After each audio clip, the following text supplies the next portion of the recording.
Class শেষ করে বের হব, তখনই দেখি মায়া নামের মেয়েটা একটা ছেলেকে বেরহেম ভাবে হকি স্টিক দিয়ে মারছে, আর সবাই তাকিয়ে তাকিয়ে সেই দৃশ্য দেখছে, কিন্তু কেউ ছেলেটাকে উদ্ধার করার জন্য এগিয়ে যাচ্ছে না। কি যুগ আসলো রে বাবা, মেয়ে ছেলেকে হকি দিয়ে পিটাচ্ছে। এই কুত্তার বাচ্চা, তুই আমার বান্ধবীকে কোন সাহসে প্রপোজ করেছিস? তুই কি জানিস না এই কলেজে মায়া নামক কোনো কাল নাগিনী বসবাস করে? তা জানা সত্ত্বেও তুই কোন সাহসে রিমিকে প্রপোজ করেছিস? মায়া, আমার ভুল হয়ে গেছে, প্লিজ প্লিজ আমায় ক্ষমা করে দাও এবারের মতো। হারামির বাচ্চা, তুই আমার নাম মুখে নিলি কোন সাহসে? বলে উদুল কেলানি শুরু করে। আজ তোকে একদম জমের বাড়ি পাঠিয়ে দেবো। ছেলেটাকে মারতে মারতে আত্মরা করে ফেলে। সবার মতন আমিও হা করে মেয়েটার কার্যকলাপ দেখছি। তাছাড়া কি আর করার আছে আমার? একে তো কলেজে নতুন, তার উপরে কলেজের কে কেমন সেসব তো কিছুই জানি না। আর মেয়েটাকে যেহেতু কেউ আটকাতে সাহস পাচ্ছে না, তাহলে মেয়েটা বড় কোনো কিছু হবে। হয়তো তার বাবা খুব প্রভাবশালী, ছেলেটাকে মেরে আধমরা করে মাটিতে ফেলে রেখেছে। ছেলেটার জন্য খুব মায়া হচ্ছে, কিন্তু কি করব, আমিও যে নিরুপায়, তাই চুপ করে দাঁড়িয়ে রইলাম। হঠাৎই দেখি কলেজের গেট দিয়ে কয়েকটা কালো গাড়ি প্রবেশ করলো। পরে গাড়ির দরজা খুলে ভিতর থেকে কয়েকটা দানব বেরিয়ে আসলো, যেগুলোর উচ্চতা কম হলেও 6 ফিট, তার কম হবে না কেউ। মানুষরূপী দানবরা, সব কয়টার হাতে অস্ত্র, তাও যেমন সেমন অস্ত্র না, সবগুলো ছিল মোহর মারা অস্ত্র, যেগুলো দেখলেই মানুষের কলিজা শুকিয়ে যাবে। এই অস্ত্রের একটা বুলেট দিয়ে আটপিস করে দাঁড় করিয়ে দিয়ে কম হলেও 2টা মানুষ মারা যাবে। ওদের দেখে সবাই দৌড়ে কলেজ ক্যাম্পাসে ঢুকে গেল। আমি ঠাই সেখানে দাঁড়িয়ে আছি। ম্যাম, আপনার কোনো সমস্যা হয়নি তো? না, আমার কোনো সমস্যা হয়নি, আমি ঠিক আছি। আচ্ছা ম্যাম, আপনি গাড়িতে বসুন, বাকি এখানের বিষয়টা আমি দেখছি। মেয়েটাকে সবাই প্রোটেক্ট করে গাড়িতে বসালো। তার সবচাইতে দানব মার্কা বডিগার্ড যেটা ছিল, সে এসে সজোরে চিৎকার করে বলতে লাগলো, সবাই কান খুলে শুনে রাখো, এই কলেজে যদি কারো হুকুমত চলে সেটা মায়া ম্যামের। মায়া ম্যামের উপরে যদি কেউ উঠতে চাও, তাহলে হাতের এই মেশিনটা দেখেছিস, এটা সব কটা বুলেট পেটে পুড়ে দেবো। আর এই ছেলে এখানেই পড়ে থাকবে, কেউ তাকে সাহায্য করবে না। তারপর গাড়ি স্টার্ট করে চলে গেল। অবাক চোখে তাকিয়ে আছি তাদের চলে যাওয়ার দিকে। এটাই ভেবে পাই না, মানুষ পাওয়ারের এত অপব্যবহার কি করে করে। ছেলেটার জন্য খুব মায়া হচ্ছিল। দৌড়ে ছেলেটার কাছে গিয়ে ওকে মাটি থেকে তুললাম। মায়ার বডিগার্ড বারণ করে গেছে ছেলেটাকে কেউ সাহায্য না করতে, কিন্তু আমি তো করবই। সবাই ভয়ে চুপসে আছে। আমি ছেলেটাকে সাহায্য করছি দেখে সবাই চোখ বড় বড় করে আমার দিকে তাকিয়ে আছে। হুট করে একজন বলে উঠল, এই ছেলে, তোর কি জানেন না নাই নাকি রে? মায়ের বডিগার্ড যদি জানতে পারে যে সে বারণ করা সত্ত্বেও তুই তাকে সাহায্য করেছিস, তাহলে তোর মৃত্যু নিশ্চিত। আরে ভাই, ভয় আপনারা পেলে পেতে পারেন, কিন্তু আমি পাই না। ওরা আমায় মারবে তো ওকে, আমিও রেডি মার খাওয়ার জন্য, কিন্তু তবুও অসহায়ের সাপোর্ট নিব। এই ছেলে, তুই মনে হয় কলেজে নতুন? হ্যাঁ তো। এই জন্যই তো এত করে ওরা ভাব গায়। কিছুদিন থাক কলেজে, তারপর জেনে যাবি মায়াকে আর তার পাওয়ার কতটুকু। ভাই হাসালেন। দুনিয়ায় তাহলে এখন পাওয়ারের খেলা চলে। হাই রে দুনিয়া। আর ভাই, আপনি আমাকে নিয়ে টেনশন করতে হবে না, আমারটা আমি দেখে নিব। ভাই, তোর কলিজা আছে, বলতে হবে। মুচকি একটা হাসি দিয়ে আমি আমার কাজে ব্যস্ত হয়ে পড়লাম। ছেলেটাকে হাত ধরে উঠিয়ে নিয়ে গিয়ে সিএনজিতে তুললাম। ছেলেটার অবস্থা বেশি একটা ভালো না, নাক মুখ দিয়ে অনবরত ব্লিডিং হচ্ছে। সিএনজি নিয়ে সোজা হসপিটাল নিতে নিতে সে জ্ঞান হারিয়ে ফেলে। রাত বাজে 10টা, আমি এখনো ছেলেটাকে নিয়ে হসপিটাল। 11টার দিকে ছেলেটার জ্ঞান ফিরে আসে। তার আশেপাশে কেউ নাই। নার্স আমায় ডেকে বলল তার জ্ঞান ফিরেছে। আমি কেবিনের বাহিরে ছিলাম। কেবিনে গিয়ে দেখি আসলেই তার জ্ঞান ফিরেছে। সে আমায় দেখতে পেয়ে অবাক চোখে তাকিয়েছে আমার দিকে। ভাই, জানি না তুই কে, আর তুই কেনই বা আমার বাঁচিয়েছিস, তবে এটা বলবো, তুই আমার জীবন বাঁচানোর জন্য দেবতা হয়ে এসেছিস। আরে ভাই, কি বলছো এসব? আমার কর্তব্যবোধ থেকে আমি তোমায় বাঁচিয়েছি। তুই যেটাই বলিস না কেন, তবে সত্যি এটাই সে আমাকে বাঁচানোর জন্য কোথা থেকে পাঠিয়েছে। আজ তো এটা দেখলে হয়তো সেখানে আমি মরে পড়ে থাকতাম, কেউ আমায় বাঁচানোর জন্য এগিয়ে আসতো না। আর তার থেকে বড় কথা, তুই এখনো হসপিটালে আমার জন্যই পড়ে আছিস। কে ভাই তুই, আর কোথায় থাকিস? তোকে তো আগে কোনোদিন আমাদের কলেজে দেখিনি। আমি আকাশ মাহমুদ। এই শহরে আমি নতুন। তোমাদের কলেজেও আজ আমার প্রথম দিন। আর থাকি কোথায় সেটা এখনো নিশ্চিত করে বলতে পারবো না, তবে রাতে গিয়ে বাসা খুঁজবো। পেয়ে গেলে তোমায় উত্তর দিয়ে দিব আমি কোথায় থাকি। বাইরের শহরে নতুন, তোকে হয়তো কেউ বাসা দেবে না, তবে তোর চিন্তার কোনো কারণ নেই। আমি আছি তোর পাশে। তুই আজ থেকে আমার ঘরে থাকবি, থাকা খাওয়া নিয়ে কোনো টেনশন নেই তোর। আরে ভাই কি বলেন, আমি বাসা খুঁজে নিব, তোমার শুধু শুধু টেনশন করতে হবে না। ভাই মনে আঘাত দিস না, তুই আমার জন্য যা করেছিস বললাম তো সেটা কেউ করতো না, প্লিজ তুই না করিস না। আচ্ছা ভাই, তোমার বাসাতেই থাকবো। খুবই খুশি হলাম রে। আচ্ছা তুই কোন ইয়ারে অ্যাডমিশন নিয়েছিস? আমি অনার্স 2য় বর্ষে অ্যাডমিশন নিয়েছি। আরে কি বলিস, তাহলে তো তুই আমার ক্লাসমেট। হ্যাঁ। তাহলে তুই আমার সাথে ফর্মালিটিস কেন দেখাচ্ছিস, তুই করে বল। আচ্ছা ঠিক আছে, কিন্তু তোর নামটাই তো জানা হলো না, তোর নাম কি রে? আমার নাম প্রান্ত। তোর বাসায় কে কে আছে রে? আর আগে কোথায় থাকতি? বাসায় কেউ নেই, আর আগে কোথায় থাকতাম বলতে একটা বাসা ছিল আমার, কিন্তু সেটা সমস্যার কারণে ছেড়ে দিয়ে চলে আসছি। আচ্ছা তুই চাপ নিস না, তোর বাসায় আমি আছি, যখন যা লাগে আপন ভাই হিসেবে আমি বলবি। আর এখন ডক্টরের সাথে কথা বলে চল বাসায় চলে যাবো। আরে প্রান্ত কি বলছিস তুই? তোর শরীর ভালো না, তোর হসপিটালে থাকা উচিত, কিন্তু তুই বাড়ি যেতে চাইছিস কেন? দোস্ত, বাসায় মা আর ছোট বোনটা একারে, আজ সারাদিন হয়তো অনেক খোঁজ করেছে আমার, এখন না গেলে খুব টেনশন করবে রে। কি আর করা, প্রান্তর জন্য ডাক্তারের সাথে কথা বলতে হলো, পরে ওকে নিয়ে ওর বাসায় চলে গেলাম। বাসায় যাওয়ার সাথে সাথে তো প্রান্তর মা সে কি কান্না। আরে মা কান্না করছো কেন? দেখো আমার কিছুই হয়নি, শুধু একটু অ্যাক্সিডেন্ট করেছি। প্রান্ত ওর বাসায় মিথ্যা বলেছে, তবে কারণটা আমি জানি। সে হয়তো বাসায় টেনশন দিতে চায় না, সে তার মায়ের সাথে আমার পরিচয় করিয়ে দিল। মা আজ থেকে আকাশ আমাদের পাশে থাকবে, এই ছেলে না থাকলে আজ তোমার ছেলে হয়তো মরেই যেত। আর তাছাড়া ওরও থাকার জায়গা নেই, শহরে এসছে লেখাপড়া করার জন্য। আজ প্রথম দিন ক্লাস করে বাসা খোঁজ করার কথা ছিল, কিন্তু সে সারাটা সময় আমার সাথে না খাইয়ে হসপিটালে কাটিয়েছে। বাবা তোমায় কি বলে যে ধন্যবাদ দিব তা আমার জানা নাই, তবে আজ থেকে এই বাসায় তুমি আমার ছেলের মতোই থাকবে। ওনার কথা শুনে ভিতরটা খুশিতে ভরে গেল। নিজের মা নাই, কিন্তু অন্য একটা মায়ের মতন মানুষকে পেয়ে গেলাম। প্রান্তর মা খাবার দাবারের ব্যবস্থা করলো, দুজনে মিলে খেয়ে নিলাম। প্রান্তর মা ওকে খাইয়ে দিচ্ছে, এটা দেখে নিজের জন্মদাত্রী মাকে খুব মিস করতে লাগলাম। চোখ মুখ পুরো কালো হয়ে গেল, এটা হয়তো প্রান্তর মা বুঝে নিয়েছে। বাবা আমি কিন্তু কিছুটা আন্দাজ করতে পারছি, তোমায় আগেই বলেছি তুমি আমার বাসায় আমার ছেলের মতোই থাকবে। হ্যাঁ করো, আমি তোমায় খাইয়ে দিচ্ছি। উনি আমায় খাইয়ে দিচ্ছে, চোখের জল যেন ঝর্ণার মতন বই পড়বে এখন, তাও নিজেকে কন্ট্রোল করে নিলাম।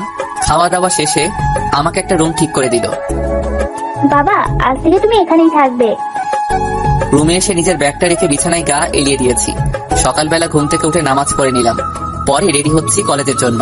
তখনই প্রান্তর আম্মু এসে বলল, আকাশ নিচে নাস্তা লাগিয়েছি, যাওয়ার আগে খেয়ে যাবে কিন্তু। আচ্ছা আন্টি। নাস্তা করে আমি কলেজে চলে আসলাম। প্রান্ত কলেজে আসেনি, আর আসবেই বা কি করে? মায়া গতকাল তার কি হাল করেছে। আমি কলেজের গেট দিয়ে ঢুকতে ধরবো, তখনই দেখি কলেজের ক্যাম্পাসে মায়ার বডিগার্ড সহ আরো প্রায় শতাধিক চেলাপেলা বসে আছে, আর মায়া টেবিলের উপরে পা তুলে বসে আছে। আমি তাদের দেখেও না দেখার ভান করে কলেজে প্রবেশ করতে ধরলাম, কারণ ওদের দিয়ে আমাকে কাজ কি? আমি এসেছি পড়াশোনা করতে, সেটাই করব আমি। হঠাৎই মায়ার বডিগার্ড আমায় ডাক দিল। এই ছোকরা এদিকে আয়। হ্যাঁ বলেন। কাল আমি শাসিয়ে দেওয়ার পরে নাকি তুই সেই ছোকরাটাকে সাহায্য করেছিস? হ্যাঁ করেছি, কারণ আমি আমার কর্তব্য পালন করেছি। তুই কি জানিস তুই কার কথা মান্য করেছিস? এই শহরের নাম করা অনেক আলিফ সাহেবের মেয়ের কথা মান্য করেছিস তুই। এর জন্য তোর সাজা হচ্ছে মৃত্যু। কি বললি তুই? তুই আমায় মারবি? খুব হাসি পাচ্ছে আমার। তুই কিন্তু আরো একটা বেয়াদবি করলি, তোকে এমন দর্দনাক মৃত্যু দেব তোর শরীরের অস্তিত্ব সহ কেউ খুঁজে পাবে না। আরে যা তো, যা পারিস কর। মেরে ফেলবি আমায়? নে মেরে ফেল, তবে একটা কথা মাথায় রাখবি, এই আকাশ মাহমুদ মৃত্যুকে ভয় পায় না, উল্টো মৃত্যু আরো আকাশ মাহমুদকে ভয় পায়। একটা শহরে রাজত্ব করতে পেরেই এতটা দাপট তোদের, তাহলে আমার কি করা উচিত? যেই ছেলে পুরো দেশকে মুঠো করে 10 বার গিলে খেয়ে ফেলেছে। আই ছোট লোক, অনেকক্ষণ ধরে দেখছি তুই বহু বকবক করছিস। আই তোরা তাকিয়ে তাকিয়ে কি দেখছিস? মার এই ছোট লোককে, ওকে মেরে ওর লাশ সহ নদীতে ফেলে দিয়ে আসবি। খুব বড় বড় কথা বলছে দেখছি এই ছোট লোকটা। আরে ম্যাডাম কুল, এত উত্তেজিত হওয়ার কিছুই নাই। আমি আগেই বলেছি যে আমি মৃত্যুকে ভয় পাই না, সো মেরে দিয়ে আমার লাশ গঙ্গায় ভাসিয়ে দিয়ে আসেন। কি? তোর তোর এত বড় সাহস, তুই আমার মুখের উপরে কথা বলিস? দাঁড়া, তোর হাড়গোড় প্যাকেট করছি। আই মার তোরা সব কয়টা মিলে ওকে। মায়ের কথা অনুযায়ী হুট করে কেউ একজন এসে আমার শরীরের মধ্যে পিছন থেকে লাঠি দিয়ে আঘাত করে। আমায় মেরে উল্টো তার লাঠি ভেঙে গেছে। ভাবছি আবার নিজের রূপে ফিরে যাব কিনা। যদি নিজের রূপে ফিরে যাই তাহলে তো আজ এই কলেজ ক্যাম্পাসে কয়েক শতাধিক ক্লাস করবে। ভিতরে জানোয়ারটা জেগে উঠল। এখন যদি ওদের কিছু না বলি তাহলে ওরা আমায় মারতে মারতে আধমরা করে ফেলবে। তার থেকে ভালো আমি ক্যাম্পাস থেকে শ্মশান বানিয়ে দেই। दुनिया इस बात पे चलती है, या तो मारो या तो खुद मर जाओ, लेकिन मैं तो मरने वालों में से नहीं हूँ, क्योंकि बाप हमेशा बाप ही होता है। ভিতরে শয়তানটা রক্ত খাওয়ার জন্য তৈরি হয়ে গেছে। 2 পা পিছনে গিয়ে মায়ের আসল বডিগার্ডের ঘাট ধরে মত করে ঘুরিয়ে ফেললাম। ব্যাস, কাম তামাম। সে ঘাড় মোটকে মাটির উপরে পড়ে আছে। পুরো ক্যাম্পাস আর মায়ের লোকেরা আমার দিকে হা করে চোখ বড় বড় করে তাকিয়ে আছে। কি হলো এটা? কারোর যেন কিছুই মাথায় ঢুকছে না। কি রে ছোট লোক, তুই এটা কি করলি? তখনই হেড স্যার ঘটনাস্থলের দিকে আসে। এই, এখানে কি চলছে মায়া? কাল না তোমায় বারণ করেছি এসব গুন্ডাদের কলেজে আনবে না। তুমি তো দেখছি আমার কথা শুনবে না। একে তো ওদের নিয়ে এসেছো, দ্বিতীয়ত আবার মারামারিও করছো। স্যার অতিরিক্ত বলে ফেলছেন কিন্তু। দেখছেন না এই ছেলে আমার বডিগার্ডকে মেরে মাটিতে শুইয়ে রেখেছে। মাথা কিন্তু বিগড়ে আছে স্যার। প্লিজ আপনি চলে যান আর আমাকে আমার কাজ করতে দিন। আরে ম্যাম, কি বলছেন এসব? আমি কখন আপনার বডিগার্ডকে মারলাম? সে তো আমার হাত লেগে এমনটা হয়ে গেছে। স্যার প্লিজ আপনি আমাকে বাঁচান। আমি সত্যি ওনার বডিগার্ডকে মারিনি। অনিচ্ছা সত্ত্বেও আমার হাত ওনার ঘাড়ে লেগেছে আর উনি মাটিতে লুটিয়ে পড়েছেন। মায়া, তুমি তোমার গার্লফ্রেন্ড নিয়ে কলেজ থেকে চলে যাও আর কলেজে আমাদের শান্তিতে ক্লাস করাতে দাও। না, আমি যাব না। আমি এই ছোট লোককে মেরে এই কলেজ থেকে যাব। মায়া, ভুলে যেও না আমি তোমার প্রিন্সিপাল। আমার কথা যদি না শুনে এখন, তাহলে তোমার কলেজ থেকে বরখাস্ত করে বের করে দিব। পরে যা হবে দেখা যাবে। হয়তো আমায় মেরে ফেলবে তোমার লোকেরা, সেসব নিয়ে আমার আপত্তি নাই। কিন্তু এটা মনে রাখো, পুরো কলেজের সামনে তোমার লজ্জা পেয়ে কলেজ ছাড়তে হবে। সেটাতে কিন্তু তোমার সম্মান হানি হবে। আরে স্যার, এই ছেলে আমার সাথে বেয়াদবি করেছে, আমার লোকের গায়ে হাত তুলেছে, আর আপনি তার পক্ষই নিচ্ছেন। মায়া, আমি জানি এই ছেলে কিছুই করেনি, কারণ তোমরা সংখ্যায় অনেক আর সে একা। তার থেকে বড় কথা, তোমার ছোটখাটো বিষয়ে গায়ে লাগে বেশি, সেটা আমি জানি। সো এখন এদেরকে কলেজ থেকে চলে যেতে বলো। কলেজে কোনো মারামারি আমি চাই না। যা করার তোমরা বাহিরে গিয়ে করো, সেটা তোমাদের ব্যাপার, কিন্তু কলেজে না। স্যার কাজটা ভালো করলেন না। বাবার জন্য আপনাকে সম্মান দিতে হয় আমাকে, না হয় কিন্তু এখনই দাফন দিয়ে দিতাম আপনাকে। তাই তোরা সব কয়টা কলেজের গেটে গিয়ে অপেক্ষা কর। শুয়োরটাকে আজ কলেজের বাইরে নিয়ে গিয়ে মারবো, তারপর দেখবো ওকে কে বাঁচায়। মায়ের কথায় সবাই চলে গেল। আমিও ক্লাসে ঢুকে পড়লাম। যাক, আল্লাহ বাঁচিয়েছে। এসেছি নিজেকে মানুষ করতে, কিন্তু সেখানেও অমানুষের দেখা। শুধু দেখাই না, জালেমের মতন অত্যাচার করে তারা পুরো কলেজে। কি করব ভেবে পাচ্ছি না। এসবের মাঝে থাকলে যে নিজেকে মানুষ বানাতে পারবো না। আজ যদি স্যারের আসতে আরেকটু দেরি হতো তাহলে হয়তো শ্মশান বানিয়ে ফেলতাম কলেজ ক্যাম্পাসটাকে। আল্লাহর কাছে হাজারো শুকরিয়া আদায় করলাম। তবে কলেজ শেষ হলে হয়তো কোনো একটা ঝামেলা হবে, সেটা নিয়ে একটু টেনশন লাগছে। ধুর, এখন এসব ভেবে লাভ নেই। ক্লাসে মন দেই। দুশ্মনরা আকাশ মাহমুদকে নিয়ে ভাবে, আকাশ মাহমুদ কাউকে নিয়ে ভাবে না। ক্লাসে বসে আছি, স্যার লেকচার দিচ্ছে। চুপচাপ ওনার লেকচার শুনলাম। স্যার যেতেই হাজার জনের হাজারটা প্রশ্ন করতে লাগলো। এই ছেলে, তুমি কি সত্যি মায়ের বডিগার্ডকে মেরেছো? আমাদের না, কারোরই বিশ্বাস হচ্ছে না। চোখগুলো এখনো ঘুমোটে লাগছে সেই সিচুয়েশনের কথা মনে পড়লে। ভাই দেখো, আমি কাউকে মারি নাই। অনিচ্ছা সত্ত্বেও এমনটা হয়ে গেছে। আর আমি কোনো বীর পুরুষ নই যে একা এতগুলো মানুষের সামনে একজনকে মেরে মাটিতে শুয়ে দিব। আমার কি জানেন মায়া দয়া নেই? হ্যাঁ, আমরা তো তাই বলি যে ছেলেটার কি জানের মর্যাদা নাই। তাহলে তুমি ইচ্ছা করে এমনটা করোনি? না, আমি ইচ্ছা করে এমনটা করিনি। আমার মুখ থেকে না জনক উত্তর শুনে সবাই চুপসে গেল। ধুর, যাক চুপসে, তাতে আমার কি? নিজের প্রচারণা করার জন্য কলেজে আসিনি, এসেছি পড়তে, আর আমি সেটাতেই ফোকাস করব। তবে সবাই বারবার আমাকে এটা কেন জিজ্ঞেস করছে তা আমি জানি, কারণ সবাই চায় মায়ের মুখের উপরে কেউ জবাব দিক। কিন্তু নিরাশ হয় সবাই আমার কথায়। আমি এটাই বুঝি না, ছোট ছোট কীট পতঙ্গগুলো শয়তানকে বশে আনতে চায়। তারা এটা জানে না, যেদিন শয়তানের মাথা হাঁটবে সেদিন শয়তান পুরো দুনিয়াকে এক পাশে রেখে সে অপর পাশ থেকে সবার বিপক্ষে একাই কানামাছি খেলবে। সেদিন রক্তের বন্যা কেউ আর ঠেকাতে পারবে না। সে যত বড়ই শয়তান হোক না কেন, গডফাদারকে বক্সে বন্দি করা এতটা সহজ না। এসব নিয়ে ভাবছিলাম, তখনই অন্য স্যার ক্লাসে আসলো। ক্লাসে মন দিলাম।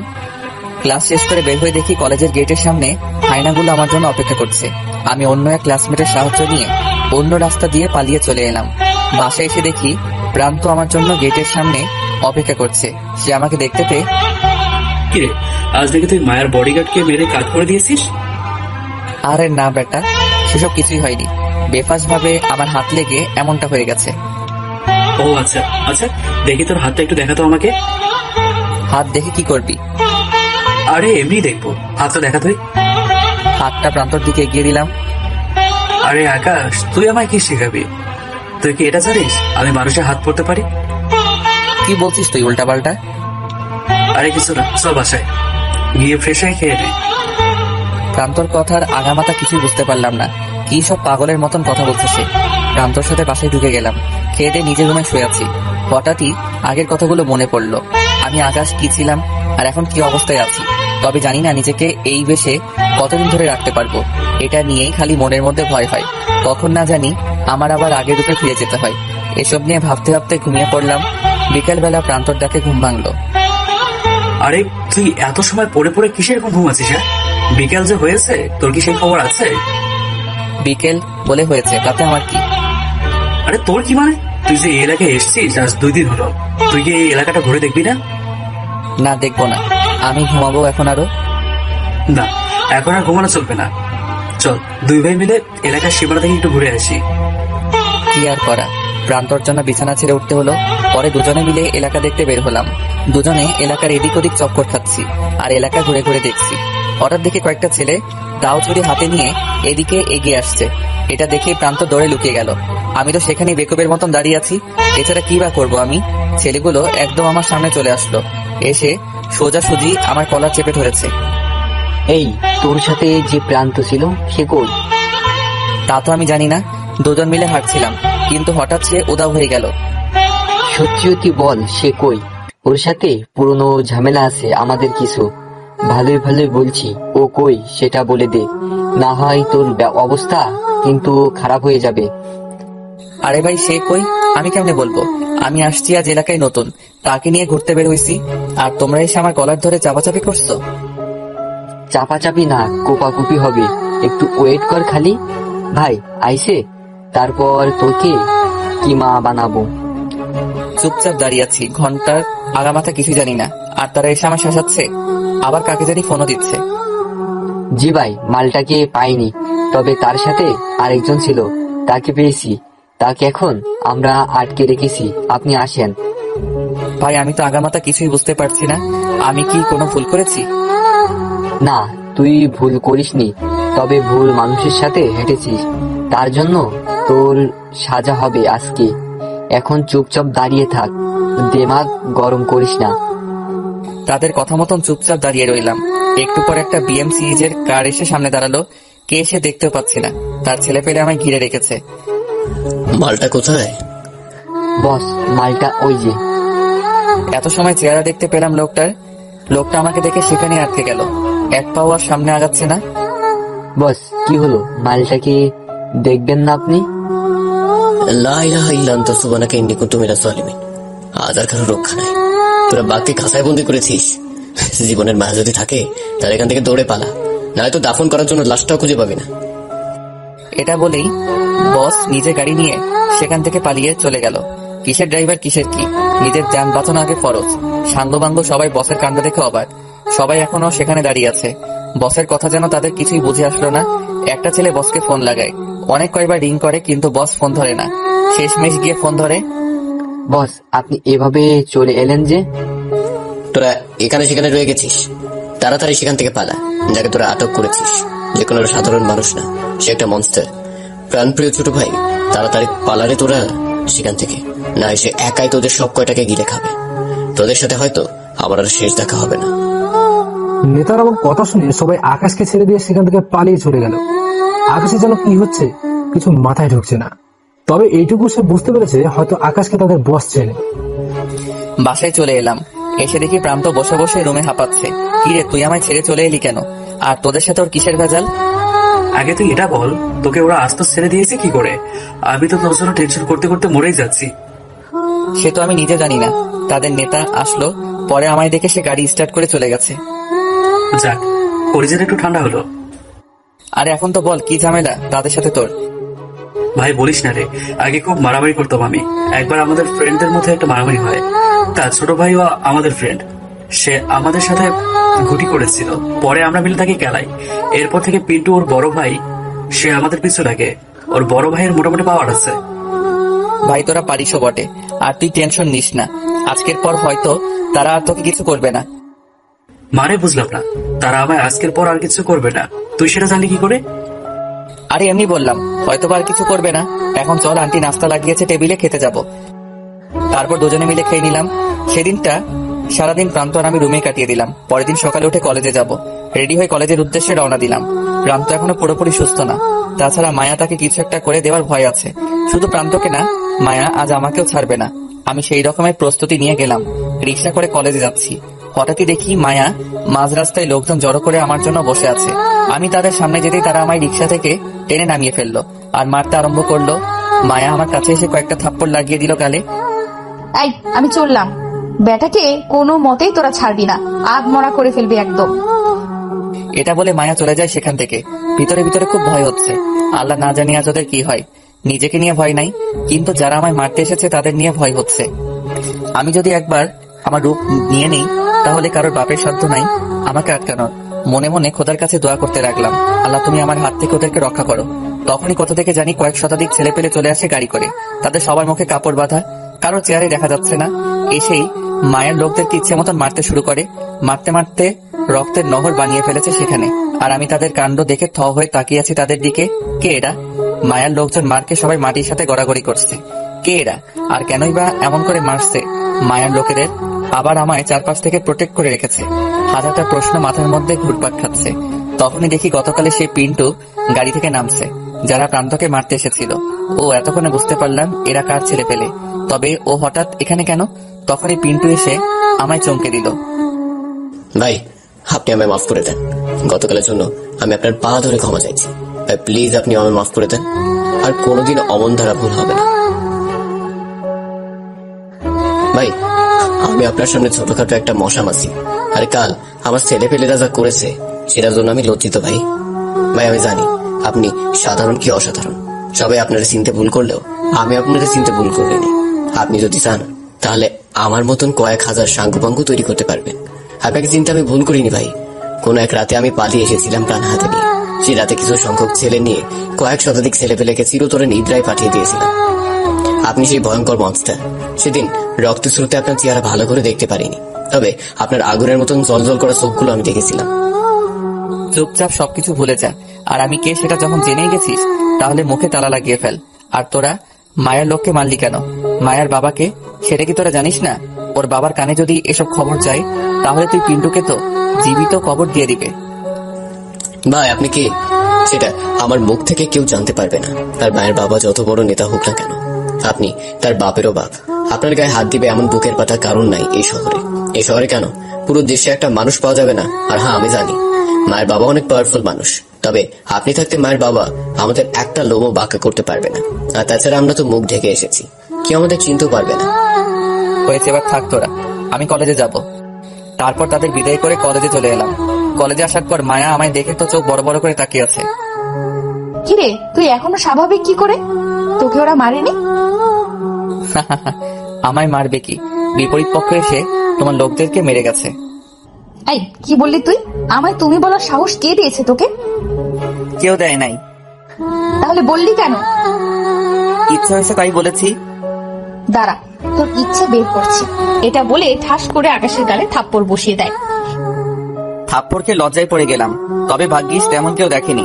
ইচ্ছে করছে মায়াকে থাপ্পড় মেরে এখানে ফেলে রাখি, শুধু মেয়ে বলে বেঁচে গেল। কিরে, এখন কেমন লাগছে? আর কোনো দিন আমায় আপনি ছাড়া তুমি বলার চেষ্টা করবি তো সোজা জুতা মেরে দিব গালে। কোথা থেকে যে আসে ছোট লোকের দল। এই যে গায়ে হাত দিচ্ছেন, কিছু বলি নাই। বংশ নিয়ে ভুলেও কথা বলবেন না, তাহলে কিন্তু ইজ্জত রাখবো না। কি করবি তুই আমার? হ্যাঁ, ইজ্জতের 12টা বাজিয়ে দিব। দেখি তোর কত বড় সাহস, তুই আমার ইজ্জতের 12টা বাজা। কোনো কিছু ভাবা ছাড়াই মায়াকে জোর করে নিজের কাছে নিয়ে আসলাম। পরে মায়ার ঠোঁট জোড়ায় চুমু বসিয়ে দিলাম। একদম পাক্কা 5 মিনিট চুমু খেয়েছি। সে অনেক জোরাজোরি করেছে ছাড় পাওয়ার জন্য, কিন্তু ছাড়েটা কে ওকে। 5 মিনিট পর মায়াকে ছেড়ে দিলাম। খুব হাঁপাচ্ছে সে, চোখে মুখে পানি চলে এসেছে তার। কুত্তার বাচ্চা, তোর কত বড় কলিজা যে তুই আমায় কিস করিস। তোর তো আজ আমি 12টা বাজিয়ে দিব। তোর মরার সময় হয়ে এসেছে। তুই খালি একটু অপেক্ষা কর, আমি পাপাকে ফোন দিচ্ছি। ওকে দাও দাও, যাকে ফোন দেওয়ার দাও, আমি ভয় পাই না। সে মোবাইল ফোন নিয়ে ওর পাপাকে ফোন দিতে যাবে, তখনই ওর ফোনে একটা ফোন আসে। ম্যাম, হুট করে কোথা থেকে জানি কয়েক শতাধিক ছেলে পেলে চলে আসে। পরে তারা আমাদের বেরহেম ভাবে মারতে শুরু করে। তার জন্য আমরা মালটার কিছুই করতে পারিনি। কি এসব কি হচ্ছেটা কি? তোরা এত ছেলে পেলে থেকে কি করেছিস তাহলে?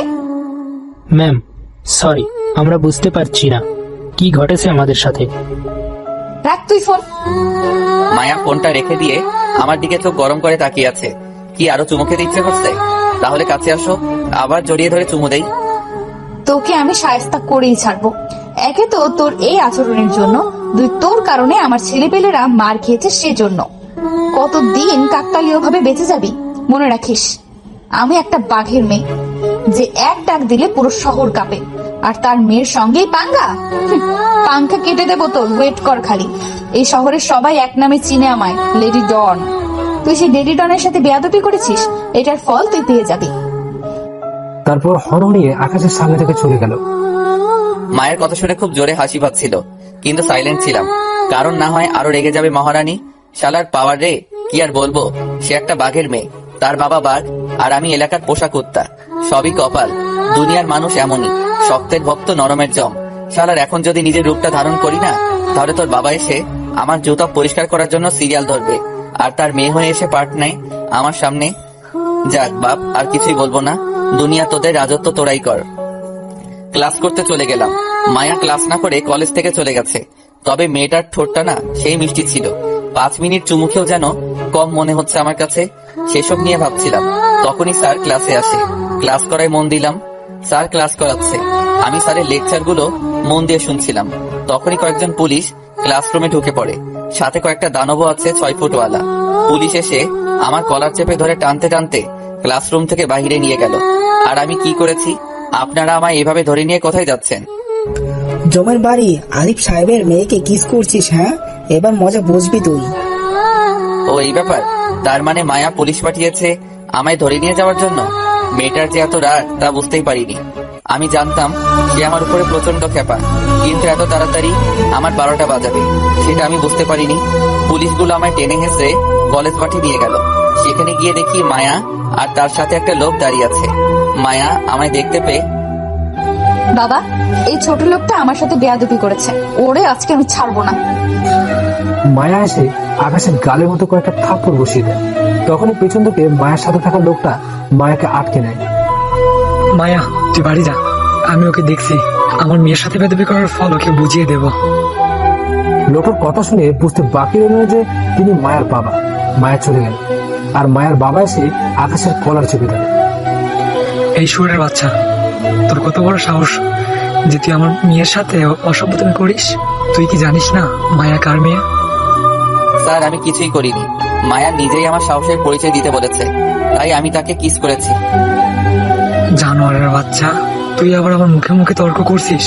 তোকে তো আজ আমি। তখনই পুলিশ আলিফ সাহেবকে আটকে ফেলে। স্যার, আপনি প্লিজ শান্ত হন, আমরা বেটাকে থানায় নিয়ে মজা দেখাচ্ছি। না অফিসার, আপনারা চলে যান। আমার লোকেরা ওকে এখানে মজা বোঝাবে। পুরো কলেজ দেখুক সে কার মেয়ের সাথে অসভ্যতামি করেছে। না হয় আজ বাদে কাল অন্য কেউ সে ভুল করবে। ওকে স্যার, আমরা তাহলে তাকে ছেড়ে দিলাম। আপনার যা ইচ্ছে হয় আপনি তার সাথে করুন। এই গাড়ি থেকে হকি বের করে উদ্যম খেলা নেই খেলাতো বেটাকে এখানে। আলিফ সাহেবের কথা অনুযায়ী তার রক্ষিতারা আমাকে মারতে শুরু করে। মারতে মারতে মাটিতে ফেলে দেয়। আমি টু শব্দ করিনি। তখনই হুট করে কোথা থেকে জানি পিন্টু চলে আসে। স্যার, আপনি প্লিজ আপনার লোকেদের মানা করুন যাতে ছেলেটাকে না মারে। এই পিন্টু, হঠাৎ তুই এই ছেলের হয়ে উকালতি করছিস? কোথা থেকে চলে এসেছিস?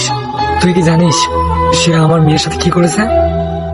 স্যার প্লিজ আপনি বোঝার চেষ্টা করুন। যাকে আপনারা মারছেন সে কি আপনারা তা কেউ জানেন না। এই পিন্টু, বেশি বকবক করিস না, তাহলে কিন্তু তোরও 12টা বাজিয়ে দেবো। স্যার, আপনার দরকার হলে আমায় মারেন, তাও প্লিজ ছেলেটাকে ছেড়ে দিন, না হয়তো কাল সকালে কেউ আর এই দুনিয়ায় ভালো দেখতেই পাবেন না।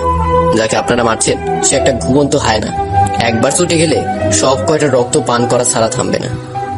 পিন্টু, তুই কি পাগল হয়ে গেছিস? হসপিটালে গিয়ে ডাক্তার দেখা। স্যার, আপনার পায়ে পড়ি, ছেলেটাকে ছেড়ে দেন। পিন্টু আলিফ সাহেবের পায়ে পড়ে যায়। তখনই আকাশ পিন্টুকে ইশারা করে বলে চুপ থাকতে। ওকে স্যার, আমি চললাম, আপনাদের যা ইচ্ছা হয় করুন, আমার আর কিচ্ছু বলার নেই। জানেন মায়া জান নেই, তাকে হাজার বলেও বোঝানো যাবে না। পিন্টু সেখান থেকে চলে যায়। আলিফ সাহেবের লোক আকাশকে মারতে মারতে আধমরা করে ফেলেছে। আকাশ মাটিতে পড়ে আছে। তখনই কলেজের গেট থেকে 11টা হায়না প্রবেশ করে হাতে বিশাল বড় বড় অস্ত্র নিয়ে।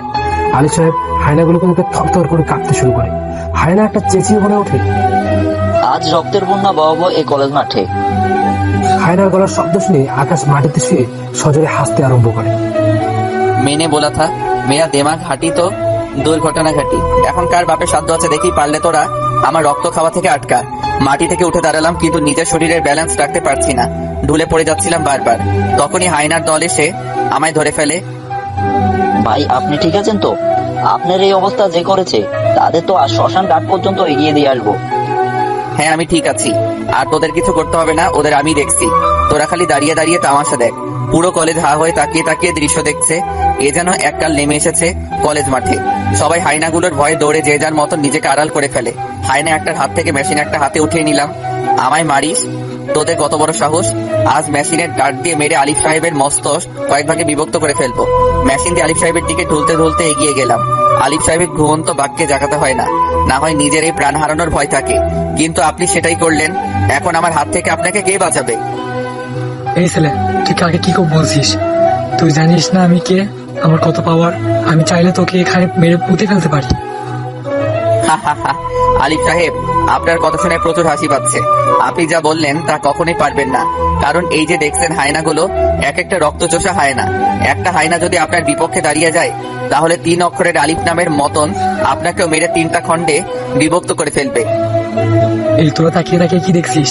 ছোকরাটারে সব কয়টারে মেরে কুমায় পাঠিয়ে দে। বদমাইশটা অনেক কথা বলেছে, আমিও দেখতে চাই ওর কত বড় স্পর্ধা। সে আমায় হুমকি দেয়। মায়ের খেয়েও মেজাজটা শান্ত করে রেখেছিলাম, কিন্তু এবার মনে হচ্ছে সব কয়টায় 12টা বাজাতেই হবে। মেশিনের ডাটটা উল্টো ঘুরিয়ে আলিফ সাহেবের মাথায় বাড়ি দিতে ধরলাম। তখনই ধপাস করে উল্টো আমি মাটিতে পড়ে গেলাম। এমন সময় চিফ মিনিস্টারের গাড়ি কলেজের গেট দিয়ে প্রবেশ করে। আলিফ সাহেব চিফ মিনিস্টারকে দেখে স্যালুট দিয়ে দাঁড়িয়ে পড়ে।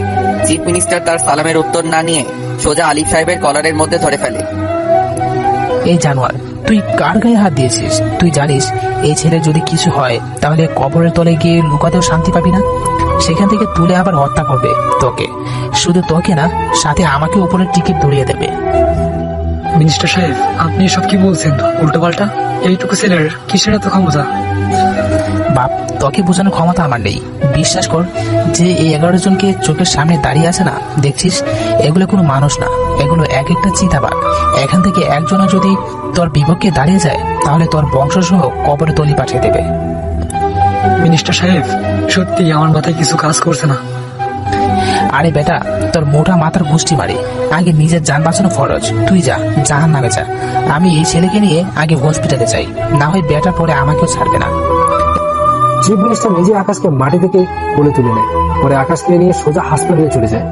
হায়নাগুলো গাড়ি নিয়ে মিনিস্টারের সাথে সাথে হসপিটালে যায়। আলিফ সাহেব তখনও সেখানে ঠায় দাঁড়িয়ে আছে। পিন্টু গেটের বাইরে থেকে দাঁড়িয়ে দাঁড়িয়ে সব তামাশা দেখছিল। সে আলিফ সাহেবের মুখে হতাশা দেখে ভেতরে আসে। স্যার, আপনি বলেছিলেন এই ছেলে কোনো যেমন তেমন ছেলে না। এই ছেলেকে মারা এত সহজ না। আর যদি কেউ ভুলে মেরেও দেয়, তাহলে তাকে যে কবরস্থানে দাফন করবে সেই কবরস্থানের সব মুর্দারা কবর থেকে উঠে পালাবে। এই ছেলে এমন এক খাতারনাক ভাইরাস। স্যার, এখন আমি চললাম। আর যাওয়ার আগে একটা কথা বলেছে, কয়েকজন হুজুরকে মোটা অঙ্কের টাকা দিয়ে আগ থেকে খবর দিয়ে রাখেন, যেন তারা আপনার জানাজা পড়ায়। না হয় এমন বেরকম ভাবে আপনাকে মারবে যে হুজুরে আপনার লাশ দেখার পর কেউ জানাজা পড়ানো তো দূরের কথা, আপনার লাশের কাছে মশামাছি পর্যন্ত ভয় পেয়ে যাবে না। এই পিন্টু, তুই কি আমাকে হুমকি দিচ্ছিস? না স্যার, আপনার সতর্ক করছি, কারণ এই চিতাবাঘটাকে আহার করতে আমি নিজ চোখে দেখেছি। এবার চললাম স্যার। পিন্টু সেখান থেকে চলে আসে। আলিফ সাহেবের মাথায় এখনো ঢুকছে না যে কে এই ছেলে, আর কিসের এত পাওয়ার এই ছেলে যে মিনিস্টার পর্যন্ত মরণের ভয় ছুটে এসেছে। দেখ, মাথাটা যেন জ্যাম হয়ে গেছে, বাড়িতে যাওয়ার দরকার, না হয় মাথা আরো জ্যাম হয়ে যাবে।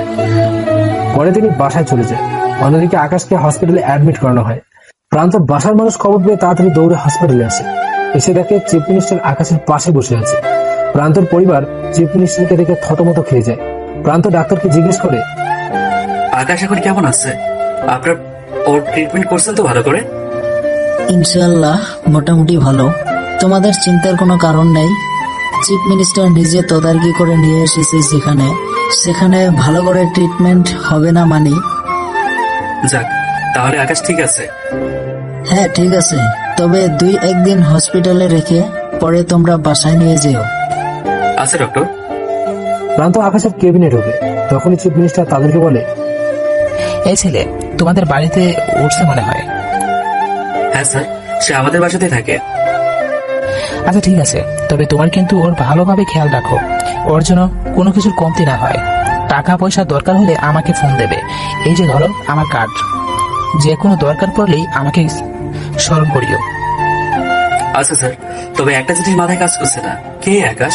আর চিফ মিনিস্টার কেন ওকে নিয়ে হসপিটালে আসলো? মাথা তো কিছুই খেলছে না। না, আকাশ সুস্থ হোক, তার থেকে এসব উত্তর জানবো। কথাটা মনে মনে বললো প্রান্ত। রাতের দিকে আকাশের জ্ঞান ফিরে আসে। আকাশকে আরো 2 দিন হসপিটালে রেখে বাড়িতে নিয়ে যাওয়া হয়। এই 2 দিন হায়নাগুলো পুরো হসপিটালে পাহারা দিয়েছে, কেউ যেন আকাশের ক্ষতি করতে না পারে। বাড়িতে নিয়ে আসার পর আকাশ রাতের বেলা বিছানায় শুয়ে আছে। তখন প্রান্ত আকাশের রুমে আসে। আকাশ, তোকে একটা কথা জিজ্ঞেস করার ছিল। হ্যাঁ বল। তুই কে? সত্যি করে বল, কি তোর পরিচয়? আর তোকে আরিফ সাহেব মেরেছে, সেখান থেকে চিফ মিনিস্টার কেন তোকে উদ্ধার করলো? আরে আমি কে মানি? আমি কি সব আবল তাবল বকছিস? হ্যাঁ, সত্যিটা জানতে চাই আকাশ। আমি আকাশ মাহমুদ, আর চিফ মিনিস্টার কেন আমায় উদ্ধার করেছে তা আমি জানি না। আমি সাধারণ একটা মানুষ। ভাই, তুই আমি ধাঁধা পড়াবি? আমি জানি তোর এই পরিচয়টা নকল। তোর লোকানো একটা পরিচয় আছে, না হয় এত বড় কর্মকর্তা তোকে বাঁচতে আসতো না। আমি গলায় জোর দিয়ে বলতে পারবো তুই আকাশ মাহমুদ না। তুই যখন মোটামুটি শিওর হয়ে গিয়েছিস আমি আকাশ মাহমুদ না, আমার আরো একটা পরিচয় আছে, তাহলে এত বকবক করছিস কেন? ভাই বল না প্লিজ। আমি কে সেটা এখন বলবো না, সেটা সময়ে আপনা আপনি জেনে যাবি। এখন প্লিজ এসব নিয়ে আর কথা তুলিস না। আচ্ছা ঠিক আছে। এভাবে 4-5 দিন কাটে। এখন আকাশ মোটামুটি সুস্থ কলেজে যাওয়ার জন্য, কিন্তু এখন তিনি কলেজে যায়নি। আকাশ সুস্থ হওয়ার পর দুজনে একসাথে কলেজে যাওয়ার জন্য রওনা হলো। কলেজে পৌঁছে দেখে ক্লাস শুরু হতে আরো সময় বাকি আছে, তাই দুজনে বসে বসে ক্লাসরুমের বাইরে আড্ডা দিচ্ছিল। সবাই আকাশের দিকে ঘুরে ঘুরে তাকাচ্ছে বারবার। কলেজের সবার মনে একটাই প্রশ্ন, কে এই ছিল?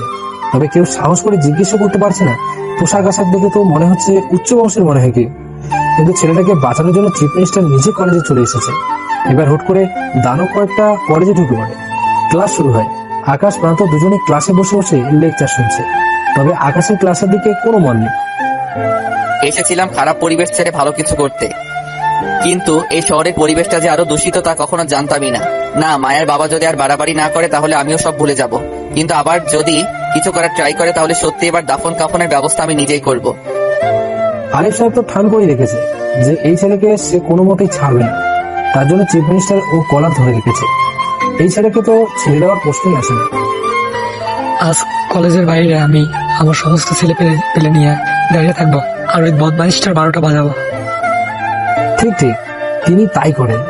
তেনার সমস্ত ছেলেপেলে নিয়ে দাঁড়িয়ে থাকেন। আকাশ আর প্রান্ত ক্লাস শেষ করে বের হয়। তখনই তারা দেখতে পায় কলেজের বাইরে অনেক ছেলেপেলে, এত ছেলেপেলে যে কলেজের বাইরে কোনো দৃশ্য দেখা যাচ্ছে না। মায়াও এসেছে। ওকে আলিফ সাহেব, আজ আমার খেল দেখতে পারবেন। আকাশ, এখন কি করবি রে? আলিফ সাহেব তো পুরো দলবল নিয়ে চলে এসছে। তুই নিজেকে সেভ কর, আমি আমারটা দেখছি। প্রান্ত ক্লাসরুমের ভেতরে ঢুকে পড়ে আবার, আর আকাশ সামনের দিকে এগিয়ে যায়। এই বদমাইশ, এবার পালাবি কোথায়? দেখ আমার কত ছেলে পেলে, সব কয়টা মিলে আজ তোর 12টা বাজাবে। আরে আলিফ সাহেব, আমি পালাইতে আসি নাই, তোদের উল্টো ধাওয়া করতে আসছি। আজ তোরা সব কয়টা চামচিকা এক জায়গায় আটকে গেছিস। এই তোরা মার সব কয়টা গিয়ে, আজ ওকে এমন মারবি যেন সোজা মৃত্যুর দরজায় চলে যায় সে। আলিফ সাহেবের কথা অনুযায়ী ছেলেপেলেগুলো আকাশকে মারতে আসে। তখনই সেই 11টা হায়না এসে কোথা থেকে জানি সব কয়টার উপর ঝাঁপিয়ে পড়ে। এমনভাবে লাশ পড়েছে মাটির উপরে যেন গণনা করেও শেষ করা যাবে না। আরিফ সাহেব ভরপুর ছেলে নিয়ে এসেছে। সে বাকিদের অর্ডার করে আকাশকে মারার জন্য, কিন্তু সে তখনই পেছনে ফিরে দেখতে পায় যে তার পেছনে কেউ নেই। সব কয়টা মাটির উপর রক্তাক্ত অবস্থায় পড়ে আছে, আর বিশাল একটা হায়নার দল আরিফ সাহেবের দিকে আক্রমণাত্মক দৃষ্টিতে তাকিয়ে আছে। এরা দেখে তার পায়ের নিচ থেকে যেন মাটি সরে গেল। এই যে মিস্টার আলী, মারবি না আমায়? খুব তো বড় বড় কথা বলছিলি যে আমায় মারবি, তোর অনেক পাওয়ার। দেখি এবার দেখা দেখি তোর পাওয়ার। আমিও দেখতে চাই তুই কত বড় খেলোয়াড়। কে তুমি? আমি তোর বাপ। তুই না আমার মারতে হাজারখানিক ছেলে পেলে নিয়ে এসেছিস, আর তুই না এই শহরের নাম করা নেতা। তো এবার মেরে দেখা। আকাশের কথা শুনে আরিফ সাহেবের বুক ধরপর করে কাঁপতে শুরু করে। তারপরে হায়নাগুলো আলিফ সাহেবের দিকে রক্ত চোষার মতো তাকিয়ে আছে। আকাশ একবার বলা মাত্রই আলিফ সাহেব যেন হায়নাগুলো টুকরো টুকরো করে ফেলবে। প্লিজ, আমার ভুল হয়ে গেছে, আমায় তুমি ক্ষমা করে দাও। তোর কোনো ক্ষমা নাই। ধর নে পিস্তল। পিস্তলটা আলিফ সাহেবের দিকে ছুড়ে মারলাম। এটা দিয়ে আমায় গুলি করে মেরে ফেল, না হয় তুই আজ এখান থেকে জীবিত যাইতে পারবি না। সম্মান দিতে চেয়েছিলাম অনেকবার, কিন্তু তুই সেটা ঠুকরে দিয়েছিস। এবার তোকে আমার হাত থেকে কে বাঁচাবে? মায়া আকাশের দিকে অসহায়ভাবে তাকিয়ে আছে। চোখের ভাষায় মায়া তার বাবাকে ক্ষমা করে দিতে বলছে। আই ছেলে, প্লিজ আমার বাবাকে ক্ষমা করে দাও, ওনাকে কিছু করিও না। কেন? এখন কেন?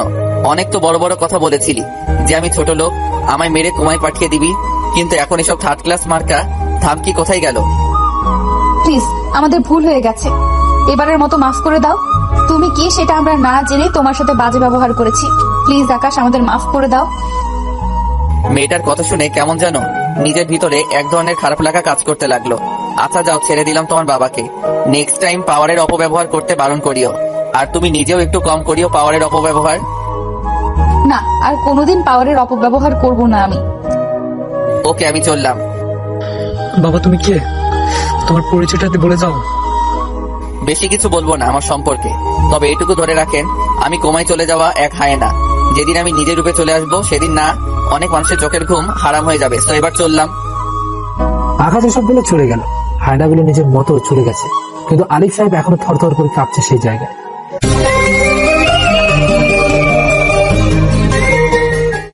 বাবা, তুমি টেনশন করো না, আজকের অপমানের প্রতিশোধ আমি নিবই, সে যে হবে হোক। তবে এটা মাথায় রাখিও যে তোমার মেয়েও অনেক নাম কামিয়েছে। তোমার মেয়ে এমনি এমনি লেডি ডন হয়নি, তোমার মেয়েরও আলাদা একটা শক্তিশালী ফোর্স আছে। এমন হয় না তোমার মেয়ের টিমেও আছে, শুধু সময়ের অপেক্ষা করো। আমি আমার পুরো টিমকে নিয়ে সব কটাকে শেষ করব। মারে, এসব করতে যাস না। আজ যা দেখলাম তারপরে মনে হয় না তুই তোর পুরো ড্রাগন টিমকে দিয়েও ওর কিছু করতে পারবি। বাবা, তুমি ভালো করেই জানো আমার রাগ সম্পর্কে। সে আমায় আর তোমায় অপমান করে গেছে, তার রক্ত না চুষে আমি শান্ত হব না। হয়েছে, এখন বাড়ি চল, পরেরটা পরে দেখা যাবে। তারপর তিনারা বাড়ি চলে যায়। এদিকে পুরো কলেজ যেন আকাশের দিকে হা করে তাকিয়ে আছে। কারোর মাথায় ঢুকছে না যে কে এই ছেলে, আর কি তার পরিচয়। যেই ছেলে এই শহরের নাম করা নেতা আলিফ সাহেবের চোখের ঘুম হারাম করে ফেলতে পারে, সবার মাথা যেন হ্যাং করে আছে। এই প্রান্ত, চল বাসায়। দোস্ত, তোকে দেখে আমার সত্যি ভয় করছে। কে তুই, প্লিজ বলবি? আর তোর এত পাওয়ার যে তুই আরিফ সাহেবকে পর্যন্ত ছাড়ি না, প্লিজ বল না কে তুই। প্রান্ত, এখনো সময় আসেনি আমার পরিচয় জানার। আমি বললাম তো, সময় আসলে তুই নিজেই জেনে যাবি। আচ্ছা, তা ঠিক আছে, কিন্তু তোর ওই দানবগুলো আমাদের কিছু করবে না তো আবার? তুই কি পাগল নাকি? ওরা তোদের কেন কিছু করতে যাবে? এমনি বললাম। দেখো, আমি কখনো খারাপকে সাপোর্ট করি না, সবসময় ভালোর সাপোর্টেই থাকি। সো টেনশন মুক্ত থাকো।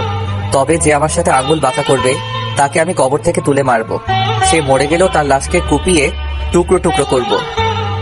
ভাইরে ভাই, তুই কোন লেভেলের মাল সেটা আমার অনেকটাই বুঝে এসে গেছে। আসলে মানুষের উপরটা দেখে কখনো বিবেচনা করা যায় না যে মানুষটা কেমন। তোর লেকচার অনেক হয়েছে, এবার ঘরে চল। তারপর দুজনে ঘরে চলে আসলাম। ঘরে এসে খেয়ে দিয়ে রেস্ট করে বিকালের দিকে প্রান্তকে নিয়ে হাঁটতে বের হয়েছি। প্রান্ত এমন ভাবে রাস্তার মধ্যে বুক ফুলিয়ে হাঁটছে যেন মনে হয় সে কোনো বড় মাপের কর্মকর্তা। প্রান্ত, কি ব্যাপার? আজ খুব জোশে মনে হচ্ছে। পিন্টু কিন্তু এখনো তোর উপরে খ্যাপা। সে যদি তোকে এই অবস্থায় রাস্তার মধ্যে পায় তাহলে তো তোর 12টা বাঁচিয়ে দিবে।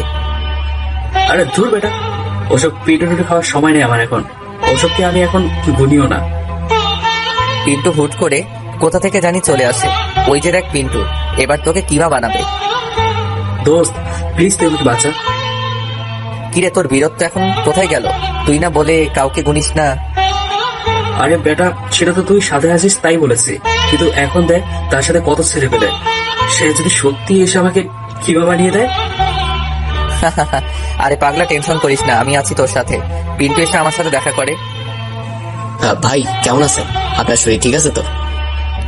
হ্যাঁ আমি ঠিক আছি, কিন্তু হঠাৎ আমার কাছে কি কারণে? না প্রান্তকে মারতে এসেছো? আরে না ভাই, কি যে বলেন আপনি। আমি এসেছি আপনার সাথে দেখা করতে। আর তাছাড়া প্রান্তর গায়ে কোনোদিনও আমি হাত দিব না। আমারও জানের ভয় আছে ভাই, আমি এত সহজে দুনিয়া ছাড়তে চাই না। হ্যাঁ তো বলো, কেন দেখা করতে এসেছো? ভাই আমি প্রান্তর কাছে মাপ চাইতে এসেছি।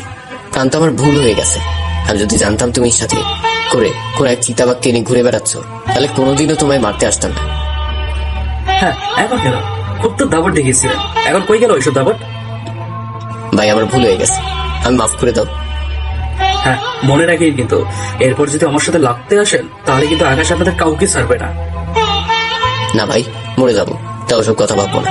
আর আকাশ ভাই, আমি প্রথম দেখাতেই চিনে ফেলেছি আপনি কে। না হয়তো আজ আমি কবরের তলে থাকতাম। ভাই ধন্যবাদ, আমি মাফ করে দেওয়ার জন্য। হয়েছে হয়েছে, থাক আর ওসব লাগবে না। শুধু একটাই কথা বলি, পাওয়ার অপব্যবহার করো না কোনো সময়। না ভাই, আর কোনোদিনও করবো না। আর ভাই আপনার কোনো সমস্যা হলে আমায় জানাবেন প্লিজ। আপনার জন্য আমার জানও দিতে রাজি আমি। থাক, তা লাগবে না, তবে যেটা বলেছি সেটা পালন করিও। এবার চললাম আমি। প্রান্তকে নিয়ে বাসায় চলে আসলাম। দিনটা প্রান্তর বাসার সবার সাথে হাসি খুশিতেই কাটলো। পরের দিন সকালবেলা কলেজে যাওয়ার জন্য প্রান্তর সাথে বের হয়েছি। কলেজের গেট দিয়ে ঢুকবো, তখন দেখি কলেজের সিনিয়র ভাইয়া আমায় মাথা নুইয়ে সালাম দিচ্ছে। কি হলো রে প্রান্ত, ওদের যারা কলেজে দাদাগিরি করতো তারা আজ আমায় সালাম দিচ্ছে? তুই কে আর তোর পাওয়ার কতটুকু সেটা সবাই জেনে গেছে। বাহ, পাওয়ারের এত মূল্য দুনিয়ায় যে একটু পাওয়ার দেখালেই দুনিয়া তার হাতের মুঠোয়। হ্যাঁ এটাই তো দুনিয়ার নিয়ম। আচ্ছা চল কলেজের ভিতরে চল। কলেজের ভিতরে ঢুকতে ঢুকতে কম হলেও 100 জন সালাম দিয়েছে। কি হচ্ছেটা কি? সবাই এমন কেন শুরু করলো? আমি তো সম্মান চাইনি, আমি নর্মাল ভাবে থাকতে চেয়েছিলাম, কিন্তু সবাই যা শুরু করেছে কি আর বলবো। আকাশ তো এখনো জানে না যে শুধু সম্মান না, এই কলেজে সবার মুখে মুখে তার নাম ছড়িয়ে আছে। সবাই এটা মানতে শুরু করে দিয়েছে যে এই কলেজে কোনো একটা চিতাবাঘ হস্তক্ষেপ করেছে, কোনো এক ভয়ঙ্কর বাঘ এই কলেজে সবার সাথে চলাফেরা করছে। আকাশ ক্লাসরুমে ঢুকতেই সবাই আকাশ মাহমুদ বলে চেঁচিয়ে উঠল। আরে বাপরে, কি হলোটা কি? সবাই আমাকে অবাক করিয়ে দিয়ে এসে আমায় জড়িয়ে ধরলো। সবাই আমার সাথে বন্ধুত্ব করার জন্য উঠে পড়ে লেগেছে। পুরো কলেজ যেন আকাশ মাহমুদ নামে রোল পড়ে গেছে। মেয়ে নাই ছেলে নাই, আমাকে চিনে না। এই কলেজে এমন একটা মানুষও বাকি নাই। সবার কাছে যেন আমার নাম পৌঁছে গেছে। আমিও সবার সাথে মিশে গেলাম। একটু পর স্যার এসে ক্লাস করাতে শুরু করলো। আমি বসে বসে স্যারের লেকচার শুনছি। তখনই মায়া ক্লাসে আসে। সে স্যারের অনুমতি না নিয়ে ক্লাসে ঢুকে পড়ে। সবাই তো অবাক, তবে আমি কোনো অবাক হইনি, কারণ বড় লোকের দুলালিরা একটু পাওয়ার দেখাবে, এটাই স্বাভাবিক। তবে সে তার পরবর্তী কাজে আমায়ও অবাক করিয়ে দেওয়া থেকে বাকি রাখলো না। সে ক্লাসরুমে ঢুকে যা করলো তাতে তো আমার না, শুধু পুরো ক্লাসের সবারই হুঁশ উড়ে গেল। সে এসে সোজা আমার পাশে রিমা নামের এক মেয়ে বসা ছিল, তার ব্যাগ উঠিয়ে ফিক্কা মারে। এই রিমা, সর তুই, আমি আকাশের পাশে বসবো। আরে মায়া, আজিব তো, কি সমস্যা তোর? হ্যাঁ, তুই আমার ব্যাগে এভাবে ফিক্কা কেন মারলি? মেরেছি, বেশ করেছি। বেশি করলে তোকেও ফিক্কা মারবো। ভালো চাস তো জায়গা ছাড়, আমি ওর পাশে বসবো। মায়ার কাণ্ড দেখে তো পুরাই অবাক। আল্লাহ, কি করছে কি মেয়েটা? হঠাৎ তার মাথায় কোন ধরনের ভূত চেপে বসলো? না, আমি উঠবো না। আকাশ আমাদের খুব ভালো বন্ধু, তার সাথে আমি বসবো। আর তাছাড়া তুই তো বড় লোক বাপের দুলানি, তুই আজ ওর পাশে বসার জন্য লাফালাফি কেন বলছিস? রিমা, বাড়াবাড়ি করিস না, আমি ওর পাশে বসবো তো বসবো। না, আমি সরবো না। তোর যা করার কর। আর শোন, একটা কথা মাথায় রাখিস, তোর বাবার এখন আর আমরা গায়ে মাখি না। তোর বাবার কতটুকু ক্ষমতা তা আমরা দেখে নিয়েছি। এতদিন মুখ বুঝে সহ্য করেছি তোকে, তোর অসৎ আচরণকে, কিন্তু এখন তোর মুখের উপর জবাব দেওয়ার মতন কাউকে পেয়ে গেছি আমরা। সো একদম গলাবাজি করবি না। স্যার, আপনি রিমাকে আকাশের পাশ থেকে উঠতে বলেন, আমার কিন্তু চরম রাগ হচ্ছে। সেটা আমি জানি না মায়া, তোমার কিছু বলার হলে তুমি আকাশকে বলো, কারণ সে এখন এই কলেজের মাথা। মায়া স্যারের কথা অনুযায়ী আকাশকে বলে, আকাশ ওকে তোমার পাশ থেকে উঠতে বলো, আমি তোমার পাশে বসবো। সরি, সেটা হচ্ছে না। রিমা আমার পাশেই বসবে। আকাশের মুখে না শুনে মায়ের চোখ মুখ যেন একদম কালো হয়ে গেছে। সে অসহায় দৃষ্টিতে আকাশের দিকে তাকিয়ে আছে। মায়ার চোখ মুখ দেখে মনে হচ্ছে যেন সে এখনই কান্না করে দিবে। তাই রিমাকে উঠে অন্য জায়গায় বসতে বললাম। রিমা আমার কথা মতন উঠে অন্য জায়গায় বসলো, আর মায়া এসে আমার পাশে বসে। আমার পাশে বসতে পেরে যেন তার চোখে মুখে আনন্দের ছাপ দেখতে পেলাম আমি। ধন্যবাদ আকাশ। আমি কোনো উত্তর দিলাম না। স্যার লেকচার দেওয়া শুরু করেছে। আমি স্যারের লেকচার শোনায় মন দিলাম। হঠাৎই মায়া আমার হাত চেপে ধরলো। আকাশ, আমি সরি, আমি না জেনে তোমার সাথে অন্যায় করে ফেলেছি, প্লিজ আমায় মাফ করে দাও। এখানে মাফের কিছু নেই মায়া, তবে তুমি যেটা করেছো সেটা ভুল। পারলে নিজ থেকে শুধরে যাও। সত্যি আমি শুধরে যাব, প্লিজ একটা সুযোগ দাও আমায়। এখানে সুযোগের কি হলো মায়া? নিজের খারাপই নিজেই শুধরাও, তাহলেই হবে। আকাশ, সেদিন না তুমি আমায় কিস করেছিলে, বিশ্বাস করো আমি তারপর থেকে কেমন যেন হয়ে গিয়েছি। আমি তোমাকে সেই অধিকারটা সারা জীবনের জন্য দিতে চাই। মায়া, কি সব বলছো উল্টাপাল্টা? আমার কোনো অধিকার দরকার নেই, একা আছি, ভালোই আছি। না, আমি তোমাকে চাই। বলে আকাশের হাত আরো শক্ত করে চেপে ধরল। প্লিজ আমায় ফিরিয়ে দিও না। মায়া, অতিরিক্ত হয়ে যাচ্ছে কিন্তু। এসব কিছু করবে জানলে কখনোই তোমাকে আমার পাশে বসতে দিতাম না। আকাশ প্লিজ, একটা বার তুমি আমায় সুযোগ দাও।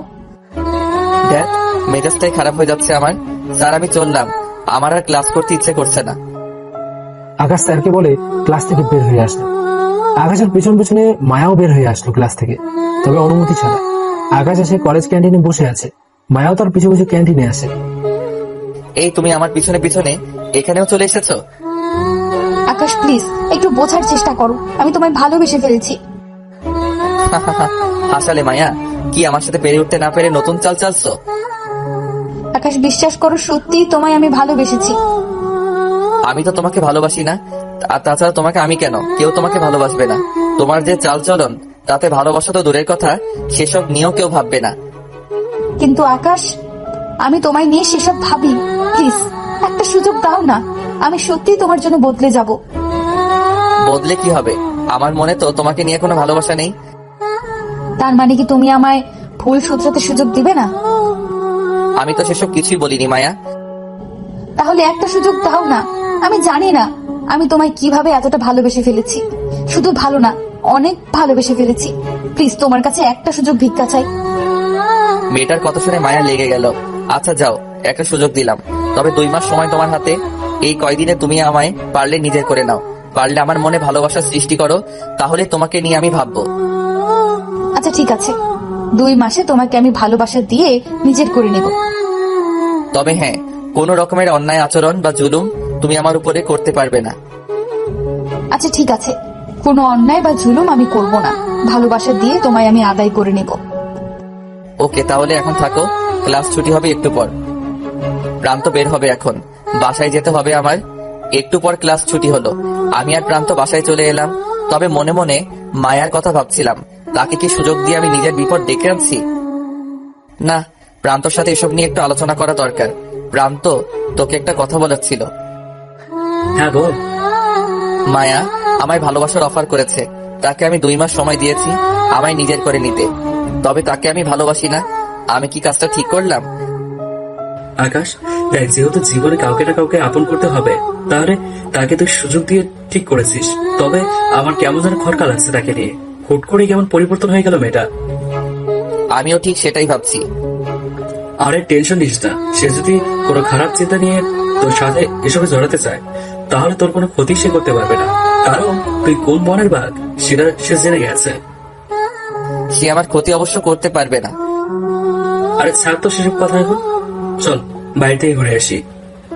প্রান্তকে নিয়ে বিকালের দিকে বাহিরে ঘুরতে আসলাম, তখনই ফোনে অচেনা নাম্বার থেকে একটা ফোন আসে। ফোনটা রিসিভ করতেই, ভাই, জাদুকর আপনার সাথে দেখা করার জন্য বাংলাদেশে আসতে যাচ্ছে। তার টিমের ছেলেকে নাকি কারা জানি মেরে রাস্তায় ফেলে রেখেছে। গলার আওয়াজ শুনে বুঝতে বাকি রইল না যে এটা কে। জাফর, তুই আমার নাম্বার কোথায় পেয়েছিস? ভাই, অনেক কষ্টে জোগাড় করেছি এক ছোট ভাই থেকে। জাদুকরকে বলে দে আমি তার সাথে দেখা করতে পারবো না। আর তোরা কি জানিস না যে আমি সব ছেড়ে দিয়েছি? ভাই জাদুকরকে আমি সমস্তটা বলেছি, কিন্তু সে নাচরবান্দা। সে আপনার সাথে দেখা করবেই, কারণ সে নাকি দেশে আসতে ভয় পাচ্ছিল আপনার জন্য, তাই আপনার অনুমতি নিয়ে দেশে আসতে চাই। আচ্ছা যা, তাকে বলে দে 1 সপ্তাহের মধ্যে দেশে আসতে। ওকে ভাই। জাফরের সাথে কথা বলে ফোনটা রেখে দিলাম, কিন্তু আমার মাথায় এটা নেই যে প্রান্ত আমার সাথে। আকাশ, আমি অনেকটাই শুনেছি তোর কথা। কোল জাফরের কথা বলছিলি, সে তো আন্ডারওয়ার্ল্ডের ডন। আর তাছাড়া তুই কি ছেড়ে দিয়েছিস? প্রান্ত নিজের চোখে সমস্তটা না দেখলে কখনো বুঝতে পারবি না আমি কে, তাই মুখে বলবো না। সময় হলে নিজের চোখে সবটা দেখে নিস, কারণ অতীত কখনো লুকায়িত থাকে না। আচ্ছা। মেজাজটা খারাপ হয়ে যাচ্ছে। দুনিয়ার কোলাহল থেকে যতই দূরে আসতে চাই, দুনিয়া ততই আমায় আঁকড়ে ধরে। তবে আমি জাদুকরকে বারণ করতে পারতাম, কিন্তু করিনি, কারণ সে যতই বড়ই ডন হোক না কেন, দেশে ঢুকলেই তাকে কুপিয়ে মেরে ফেলবে ছেলেপেলেরা, তাই তাকে কথা দিতে হয়েছে। আর তাছাড়া মানুষটা অনেক ভালো, গরিবের উপরে কখনো অন্যায় করেনি, অনেক ডোনেশন করেছে আমার হাত দিয়ে। যাক, যাই হবে হোক, সেটা পরে দেখা যাবে। এখন হাঁটতে এসেছে, সেটার দিকে ফোকাস করি। দুজনে মিলে অনেকটা সময় হাঁটাহাঁটি করলাম, পরে বাসায় চলে গেলাম। পরের দিন সকালবেলায় রেডি হয়ে কলেজে গেলাম। ক্লাসরুমে ঢুকতে যাব, তখনই একটা মেয়ে এসে আমায় চিঠি দিয়ে গেল। আমি চিঠিটা খুলে দেখি প্রেমপত্র, আবার তাতে লেখাও আছে কলেজের শেষে ক্যান্টিনে অপেক্ষা করব। প্রেমপত্র দেখে হাসবো না কানবো বুঝে উঠতে পারছি না। দুনিয়ার খেল এটাই, পাওয়ার বা রোকরা থাকলে হবে পকেটে, মেয়েরা এসে লাইন ধরবে। বসে বসে ক্লাস করছিলাম, তখনই মায়া তেড়ে ফুড়ে ক্লাসরুমে ঢুকে। সে এসে সোজা আমার পাশে বসে গেল। স্যার ক্লাস করাচ্ছে, কিন্তু মহারানী দেখি আজ একদম চুপচাপ। যাক, ভালোই হয়েছে। ক্লাস শেষ করে কে সেই প্রেমিকা, তাকে দেখার জন্য ক্যান্টিনের দিকে হাঁটা ধরলাম। ক্যান্টিনে গিয়ে দেখি মায়া সেই মেয়েকে চেয়ার দিয়ে মেরে মাটিতে শুয়ে রেখেছে। তার মানে আমি যাওয়ার আগে মায়া তোলপাড় চালিয়ে দিয়েছে। কিন্তু মায়ার এমন কর্মকাণ্ড দেখে চরম রাগ উঠে গেল। এই মায়া, তুমি ওকে এভাবে মারলে কেন? তোমাকে প্রেম পত্র দেওয়ার সাহস কোথায় পেয়েছে সে? ভাই, এই মেয়ে তো আমার থেকে চালু মাল। আমি এখনো জানি না কে এই প্রেম পত্র দিয়েছে। সেখানে মায়া বের করে ফেলেছে সেই মেয়েকে। সে প্রেম পত্র দিয়েছে সেটা তার ব্যাপার, কিন্তু তুমি তাকে মারার কে? আমি মারবো, কারণ তুই আমার। তোর দিকে কেউ তাকালে তার চোখ আমি তুলে ফেলবো। মায়া, বাড়াবাড়ির একটা লিমিট থাকে, কিন্তু সেটা পার করিও না। সবারই অধিকার আছে নিজের পছন্দের মানুষকে 2টা কথা বলার। সবার অধিকার থাকলেও তোর উপরে কারোর অধিকার নাই আমি ছাড়া। মুখের ব্যবহার ঠিক করো মায়া। না, আমি ঠিক করব না। সে তোকে প্রেমপত্র দিল কেন? এবার আর রাগ সামলাতে পারলাম না। একে তো মেয়েটাকে বেরেহেম ভাবে মেরেছে, 2 আবার আমার সাথে তুই তুকারিও করছে। ঠাস করে একটা থাপ্পড় বসিয়ে দিলাম। শান্তি হয়েছে তোমার আমায় মেরে? না হলে আরো মারো, কিন্তু কেউ তোমার উপরে নজর দিলে তার কিয়ামত ছুটিয়ে দেব আমি। মায়া, তুমি কি পাগল হয়ে গেছো নাকি? হ্যাঁ, আমি পাগল হয়ে গেছি তোমার ভালোবাসায়। প্লিজ আমায় নিজের করে নাও। কথা বলতে বলতে কান্না করে দিয়েছে মায়া। কি বলবো বুঝে উঠতে পারছি না মেয়েটাকে। ওর কান্না যেন কলিজায় এসে লাগছিল। সে আমার কাছে তার কথার কোনো সাড়া না পেয়ে নিজে এসে আমায় জড়িয়ে ধরলো। আমি তো পুরো বেকুব বনে গেলাম। সবাই আমাদের দিকে হা করে তাকিয়ে আছে। এই মেয়ে কান্নাকাটি করে না? আমি তো বলেছি যে তুমি আমায় ভালোবাসা দিয়ে নিজের করে নাও। তাও মায়া কান্না করছে। আকাশের কথা শুনে কান্নার মাত্রা যেন আরো বেড়ে গেল। আরে বাবা, এত কান্না করার কি আছে? আকাশ, সত্যিই তোমায় আমি ভালোবাসি। আচ্ছা ঠিক আছে, যাও, মানলাম। এবার তো কান্না থামাও। অনেক কষ্টে বুঝিয়ে শুনিয়ে কান্না থামালাম মায়ার। আর আমাকে প্রেমপত্র দেওয়া মেয়েটাকে হসপিটালে পাঠানোর ব্যবস্থা করলাম। যদিও বেশি ক্ষতি হয়নি, তবে কপাল ফেটে গেছে। পরে মায়াকে বুঝিয়ে শুনিয়ে বাড়িতে পাঠিয়ে দিলাম। আর আমি আর প্রান্ত নিজের বাসায় চলে এলাম। এভাবে আরো 2-3 দিন কাটলো। মায়ার সাথে মোটামুটি কথা বলি এখন আমি। একদিন রাতের বেলায় জাফর ফোন দিয়ে বলে, ভাই কালকে জাদুঘর দেশে আসছে। ওকে, আমি চলে আসবো সময় মতন। পরের দিন কলেজে না গিয়ে প্লেসে চলে গেলাম জাদুঘরের সাথে দেখা করতে। সে আমাকে পেয়ে সাথে সাথে জড়িয়ে ধরলো। তার দেশে থাকাকালীন সময়ের সেফটি মোটামুটি নিশ্চিত করলাম। জাদুঘর জাফর বলল, তোমার ছেলেদের নাকি কারা মেরে ফেলেছে? হ্যাঁ ভাই, তার জন্যই তো দেশে আসা। কারা এমনটা করেছে, তাদের কোনো হদিস পেলে? হ্যাঁ পেয়েছি ভাই, তাদের ছবি আমার কাছে আছে। তারা নাকি ড্রাগনের ছেলে পেলে। দেখি ছবিগুলা। জাদুঘর ব্যাগ থেকে আমার ছবিগুলো বের করে দিল। ছবিগুলো হাতে নিয়ে দেখতেই কলেজা মোচড় দিয়ে উঠলো আমার। আল্লাহ, এই ছবির মানুষগুলো তো আমার পরিচিত। এরা তো মায়ের বডিগার্ড, যাদের আমি মেরেছিলাম। কিন্তু কি করে সম্ভব এটা? একদিকে মায়ের বডিগার্ড, অন্যদিকে তারা নাকি জাদুঘরের ছেলেদেরকেও মেরেছে। জাদুঘর ভালো করে দেখো তাদের, এরাই কি তোমার ছেলেদেরকে মেরেছে? কারণ এদের আমি চিনি। হ্যাঁ আকাশ ভাই, আমি শিওর এরাই আমার ছেলেদেরকে মেরেছে। জাদুঘরের কথা শুনে মাথা পুরো হেট হয়ে গেল। না, এটা হতে পারে না।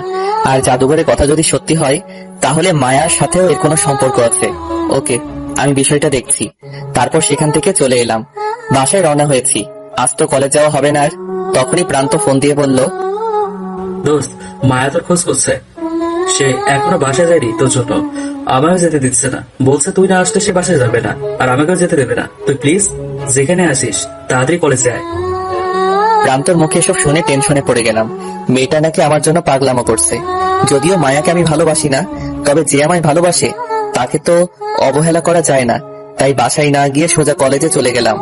মায়া আমাকে দেখতে পেয়েই দৌড়ে এসে আমায় ঝাপটে ধরলো। এই, তুমি সারাদিন কই ছিলা?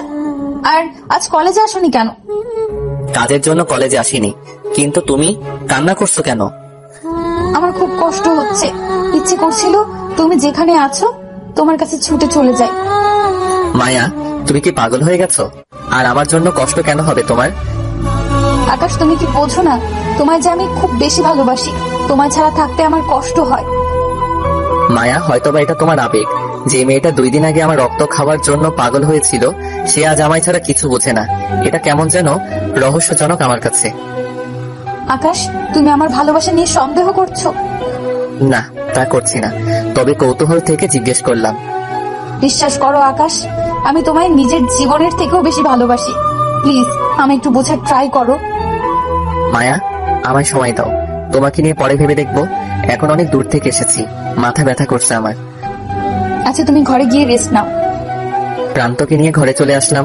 মাথাটা প্রচুর ব্যথা করছিল। মাথা ব্যথা নিয়ে কোনো মতে দিনটা পার করলাম। পরের দিন সকালবেলা কলেজে ক্লাস করছিলাম, তখনই একজন এসে আমায় ডেকে বলে, এই ক্লাসে আকাশকে, তার সাথে চিফ মিনিস্টার দেখা করতে এসেছে। লোকটার মুখে এমন কথা শুনে পুরো ক্লাসের সবাই হা করে তাকিয়ে আছে আমার দিকে। আমি নিজেও অবাক, হঠাৎ তিনি আমায় খোঁজ করছেন কেন? লোকটার সাথে বাহিরে গেলাম। বাহিরে গিয়ে দেখি চিফ মিনিস্টার বসে আছে চেয়ারে। আমাকে দেখতে পেয়ে এসে আমার সাথে কোলাকুলি করলো। আকাশ ভাই, আপনার কাছে একটা সাহায্যের জন্য এসেছিলাম। কি সাহায্য? ভাই, বিপরীত পার্টি আমাকে পদ থেকে নামানোর জন্য উঠে পড়ে লেগেছে। আমার নামে বিভিন্ন মিথ্যা ঘটনা ঘটাচ্ছে। ভাই প্লিজ, আপনি আমাকে উদ্ধার করেন। মিনিস্টার সাহেব, আপনি ভালো করেই জানেন যে আমি সবকিছু ছেড়ে দিয়েছি, কিন্তু তারপরেও আপনি আমার কাছে এসেছেন। ভাই, আমি আপনার পায়ে পড়ি, আপনি আমায় উদ্ধার করেন। আপনি ছাড়া কোনো বাপের বেটা নাই যে আমার উদ্ধার করবে। প্লিজ আকাশ ভাই, আপনি আমাকে বাঁচান। আরে আরে, এত অনুরোধ করার দরকার নেই। সেদিন আমায় কোলে করে হসপিটালে নিয়ে গিয়েছিলেন, সেই খাতিরে আপনার এই উপকারটা আমি করব। যে করেছে তার নামটা সেলিম নিশ্চয়ই? হ্যাঁ ভাই। ওকে, কাজ হয়ে যাবে। বাসায় গিয়ে শান্তিতে ঘুমান। ভাই ধন্যবাদ। চিফ মিনিস্টার চলে গেল। না, ক্লাসটা করে নেই আগে, ওসব নিয়ে পরেও ভাবা যাবে। ক্লাসের দিকে যেতে ধরবো, তখনই দেখি মায়া আমার দিকে আসছে। আকাশ, মিনিস্টার সাহেব তোমার সাথে কেন দেখা করতে এসেছেন? এমনিতেই কাজ ছিল ওনার। ও আচ্ছা, চলো ক্লাসে যাব। আমি ভেবেছি আজ ক্লাসের পর তোমার সাথে কিছু সময় কাটাবো, কিন্তু তুমি যদি কোথাও চলে যাও, তাই তোমায় পাহারা দিতে এসেছিলাম। তুই সত্যি পাগল হয়ে গেছো মায়া। তোমার জন্য আর কি, তাও তো তুমি বোঝো না। কোনো কথা না বলে ক্লাসে চলে আসলাম। মায়া সারাটা ক্লাস আমার হাত ধরে বসেছিল। শুধু হাত বললে ভুল হবে, মাঝে মাঝে কাঁধে হেলান দিচ্ছিল, আবার মাঝে মাঝে হাত দিয়ে পেঁচিয়ে ধরছিল। মানে এক কথা, এটা তার বাসা আর আমি তার হাজবেন্ড। ক্লাস শেষে মায়া আমায় জোর করে গাছতলায় নিয়ে গেল। তার জোড়াজুড়িতে তাকে নিয়ে বসতে হলো গাছতলায়। আকাশ প্লিজ, তুমি আমায় একটু হলেও ভালোবাসো। মায়া, জোর জবরদস্তিতে ভালোবাসা হয় না। আর তোমায় ভালোবাসবো তেমন কোনো শক্ত ইস্যু আমি খুঁজে পাচ্ছি না। তবে তোমায় তো আমি সময় দিয়েছি, তুমি সেই সময়ের মধ্যে পারলে আমায় নিজের করে নাও। এখন আমি উঠলাম, আমার কাজ আছে। মায়াকে রেখে বাসায় চলে এলাম। বাসায় এসে খেয়ে দিয়ে রুমে শুয়ে আছি, তখনই চিফ মিনিস্টারের কথা মনে পড়লো। সাথে সাথে জাফরকে ফোন দিয়ে কি করতে হবে সেটা বলে দিলাম। আর এটাও বললাম যে আমি রাতে সেখানে যাব। মাগরিবের পর জায়গা মতন চলে গেলাম। যেখানে সেলিমকে বেঁধে রাখা হয়েছে। সেখানে গিয়ে দেখি জাফর চেয়ার নিয়ে বসে আছে। সে আমাকে দেখতে পেয়েই দৌড়ে এসে জড়িয়ে ধরলো। ভাই আজ কতদিন পর আপনাকে দেখতে পেলাম। হ্যাঁ রে, আজ আমি অনেকদিন পর তোকে দেখেছি। আচ্ছা মালটা কই? ভাই ওই রুমে বেঁধে রেখেছি, কি সব আবল তাবল বকছে চেঁচিয়ে চেঁচিয়ে। আপনি একটু দেখেন তো। সেলিমকে যেই রুমে বেঁধে রাখা হয়েছে সেই রুমে গেলাম, মুখে রুমাল পেঁচিয়ে নিলাম। সেলিমের সামনে যেতেই, এই তোরা আমায় কেন বেঁধে রেখেছিস? তুই নাকি চিফ মিনিস্টারের নামে কি সব উল্টাপাল্টা ঘটনা রটাচ্ছিস। হ্যাঁ রটাচ্ছি, কারণ ওর চেয়ার আমার চাই। কিন্তু তোদের কেন তো দরকার? আমাদের কোনো দরকার নেই, শুধু তোকে মেরে নদীতে ভাসিয়ে দিব। এই ছেলে, তুই কিন্তু জানিস না আমি কে, আমি কোন জলে মাছ সেটা তোরা জীবনও কল্পনা করতে পারবি না। আমার ছেলে পেলেরা আসলে তোদের 12টা বাজিয়ে দেবে। ভালোই ভালো বলছি, আমাকে ছেড়ে দে। আরে বেটা, ধামকি দিচ্ছিস তুই আমাকে? তোর ধামকির পরও আমি করি না। তুই যদি জলের মাছ হোস তাহলে আমি তো নীল নদের রক্ত চোষা তিমি। তুই তিমি না নীল নদের কীট পতঙ্গ, সেটা তোদের কাজকর্ম দেখে বোঝা যাচ্ছে।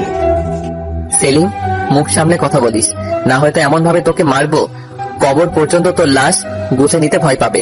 তোর লাশ দেখে মাটিও চিৎকার করে আর্তনাদ করবে যে এই লাশ অন্য কোনো জমিনে দাফন করো। এমন বিভৎস লাশ গ্রহণ করার ক্ষমতা আমাদের নেই। হা হা হা, হাসাই রে ভাই। তাহলে তুই হয়তো চিনিস না যে আমি সেলিম কোন বাঘের বাচ্চা। আমি তোর কি হাল করতে পারি সেটা তুই সময়ে টের পেয়ে যাবি। এখন দেখি তোর পরিচয়টা দে।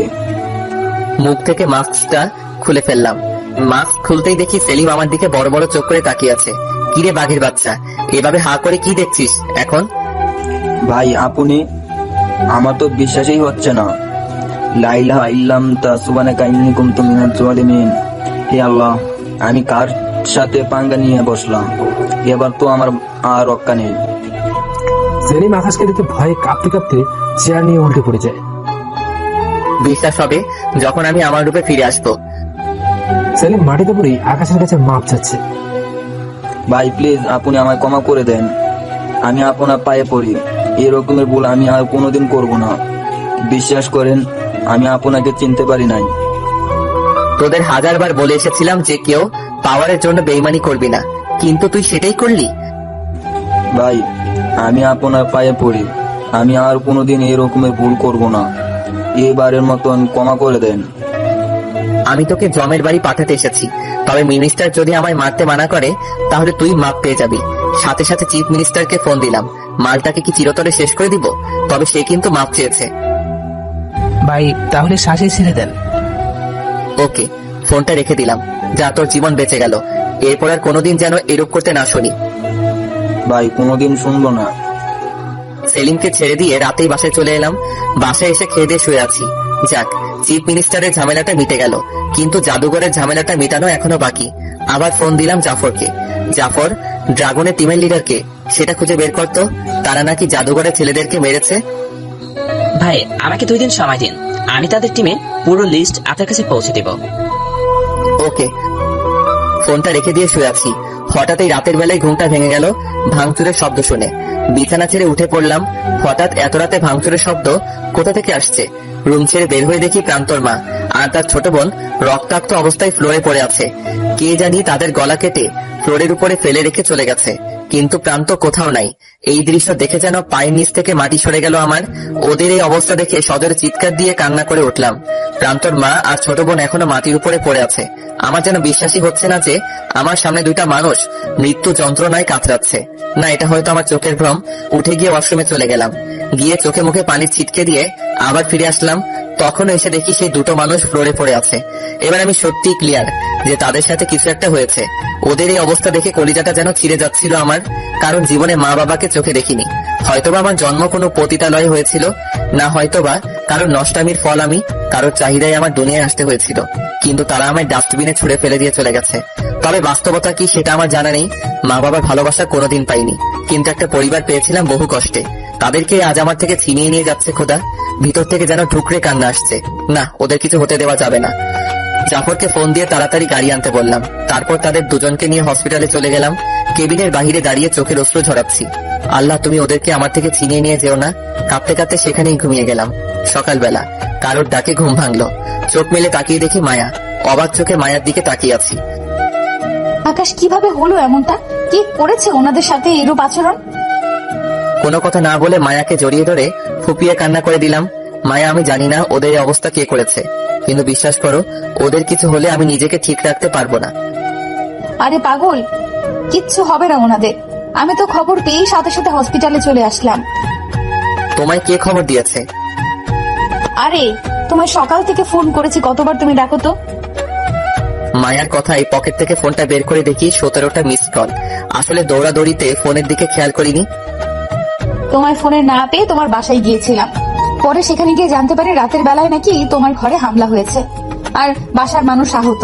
তুমি তাদের নিয়ে হাসপাতালে এসেছো, তাই আমি সোজা হসপিটালে এসে পড়ি। ও আচ্ছা, কিন্তু মায়া, এখন আমার কি হবে?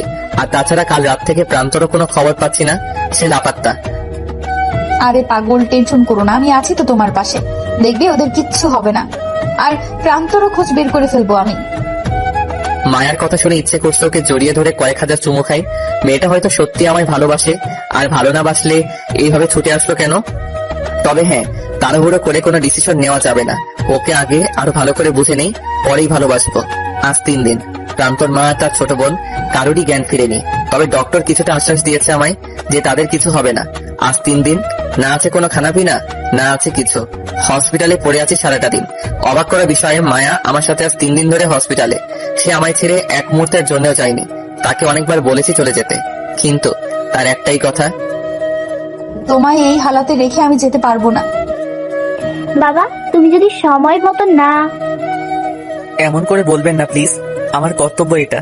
বহু কষ্টের বিনিময়ে একটা পরিবার পেয়েছি, তাদের তো আমি হারাতে পারবো না। কিন্তু আপনাদের সাথে এমনটা কে করলো? তখনই প্রান্তর মা কেঁদে দিল। বাবা, কিভাবে বলবো তোমায়, আমার যে বলার মতন কোনো ভাষা নাই। আচ্ছা, আপনার এখন কিছু বলতে হবে না, আমি নিজেই বের করে নিব। আর আপনি এখন রেস্ট করেন। তখনই কলেজ থেকে ফোন আসে। আকাশ মাহমুদ, আজ একটা ক্লাস টেস্ট আছে, তুমি যেখানে আছো কলেজে এসো।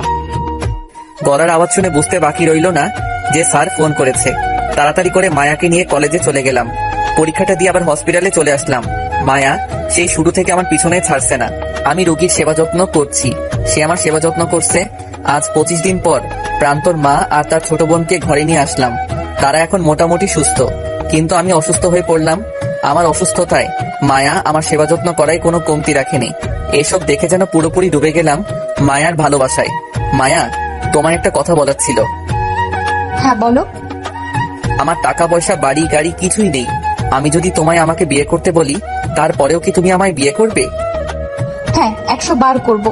আমার টাকা পয়সা বাড়ি গাড়ি কিচ্ছু চাই না, কিন্তু তুমি আমায় পুরো লোক সমাজের সামনে স্ত্রীর অধিকারটুকু দিতে হবে। মানে কি বলছো বুঝলাম না। তুমি আমায় পুরো কলেজের সামনে স্ত্রীর অধিকার দিতে হবে। পুরো কলেজের সামনে সজোরে চিৎকার করে বলতে হবে তুমি আমায় নিজের স্ত্রী রূপে গ্রহণ করেছো। মায়া, এসবের মানে কি? বিয়েটা তোমায় আমি করব, কিন্তু সেসব কথা লোক সমাজে কেন এলান করতে হবে? কারণ আমি চাই পুরো কলেজ জানুক যে আমি তোমার ভবিষ্যৎ স্ত্রী। তোমার দিকে যেন এরপর আর কোনো মেয়ে চোখ তুলে তাকাতে না পারি। মায়া, এমনটা করা কি খুব প্রয়োজন? হ্যাঁ, কারণ পুরো কলেজের মেয়েরা তোমার দিকে ঝুঁকে আছে। আমি তোমায় হারাতে চাই না, তাই তুমি সেটা নিজেই লোক সমাজে এলান করো, তেমনটা আমি চাই। আচ্ছা যাও, আগামীকাল পুরো কলেজকে জানিয়ে তোমায় গ্রহণ করব। পুরো কলেজ জানবে মায়া আকাশের। এবার খুশি তো? মায়া খুশিতে আকাশকে জড়িয়ে ধরে অনেকগুলো চুমু বসিয়ে দেয় তার গালে। হ্যাঁ, আমি অনেক খুশি। আর চলো, আজ আমাকে নিয়ে ঘুরতে যাবে। আচ্ছা চলো। মনে মনে অনেক খুশি লাগছে যে মায়া আমাকে এতটাই ভালোবাসে, সে আমায় কখনো হারাতে চায় না। পুরো কলেজে যেন কেউ আর আমার দিকে সেরূপ দৃষ্টিতে না তাকায়, তাই সে নিজের অধিকার লোক সমাজকে সাক্ষী রেখে বুঝে নিতে চায়। মায়াকে নিয়ে ঘুরতে বের হলাম। ইস, আজ প্রান্ত যদি সামনে থাকতো তাহলে সে অনেক খুশি হতো। এখনো পর্যন্ত প্রান্তর কোনো খোঁজ আমি পাইনি। এত কি ভাবছো? প্রান্তর কথা ভাবছিলাম, সে হঠাৎ করে কোথায় উধাও হয়ে গেল। আরে চিন্তা করিও না, দেখবে সে ঠিক চলে আসবে। তাই যেন হয়। এবার আমার দিকে ফোকাস করো, বাকি সমস্ত চিন্তা বাদ দাও। আচ্ছা। সেদিনটা মায়াকে নিয়ে অনেকটা ঘোরাঘুরি করলাম। নিজের ভিতরে কেমন যেন একটা ফিল হচ্ছে। আজ বাদে কাল মায়া আমার নিজের হবে ভাবতেই কেমন যেন খুশি লাগছে। সারাদিন ঘোরাঘুরি করে রাতের বেলায় বাসায় চলে আসলাম। এসে খেয়ে দিয়ে শুয়ে আছি, তখনই জাফরের কথা মনে পড়লো। সে আমায় বলেছিল ড্রাগন টিমের তথ্য দিবে, তাকে ফোন করলাম। কিরে, তুই না আমায় ড্রাগন টিমের পুরো তথ্য দেওয়ার কথা ছিল? সেটা আমি কবেই আপনাকে মেল করে দিয়েছি, কিন্তু আপনি হয়তো মেল চেক করেননি। জাফরের কথা শুনে অনেকটা অবাক হয়ে গেলাম। আচ্ছা দাঁড়া, আমি চেক করছি। চেক করে দেখি জাফর আমাকে অনেক আগেই মেইল করেছে। সরি রে, আমি আসলে বেশ টেনশনে ছিলাম, তাই চেক করতে সময় পাইনি। ভাই কোনো ব্যাপার না, সব তথ্য দিয়েছি, কিন্তু বাকি লিডার যে আছে তার কোনো তথ্য জোগাড় করতে পারিনি। তবে এতটুকু জেনেছি সে একটা মেয়ে। জাফরের কথা শুনে মাথার টনক নড়ে উঠল। কি বলিস রে, একটা মেয়ে ড্রাগনের মেইন লিডার? হ্যাঁ ভাই, তবে আমার মনে হচ্ছে না সে শুধু মেয়ে লিডার, তার পিছনে হয়তো কেউ আছে। ওকে ঠিক আছে, বাকিটা আমি দেখে নিচ্ছি। কিন্তু শোন, আগামীকাল কলেজে আসবি, কারণ তোর ভাবিকে সবার সামনে বিয়ের প্রপোজাল দিতে বলেছে। ওকে ভাই। ওকে, এখন রাখলাম। জাফরের সাথে কথা বলে ফোনটা রেখে দিলাম। সমস্ত কিছু হিসাব নিকাশ করলাম যে কে হতে পারে। জীবনে তো কম নেতা খেতাকে দেখিনি, বহু বড় বড় নেতা খেতা লিডার ভক্কর চক্কর বহুকে দেখেছি, কিন্তু তাদের মাঝে কোনো মেয়েকেই তো এইরূপ দেখিনি। হয়তোবা সে কোনো নতুন পাবলিক, আমার সাথে তার পালা কখনো পড়েনি। এসব নিয়ে ভাবছিলাম, তখনই মায়া ফোন দিল। এই যে শুনছো? হ্যাঁ শুনছি তো, বলো। কাল কিন্তু লাল গোলাপ নিয়ে আমায় বিয়ের প্রপোজাল দিবে, না হয় কিন্তু আমি তোমাকে ফিরিয়ে দেব। আচ্ছা বাবা, করব। হয়েছে, এখন ঘুমাও, এটা বলার জন্যই ফোন করেছিলাম। আচ্ছা।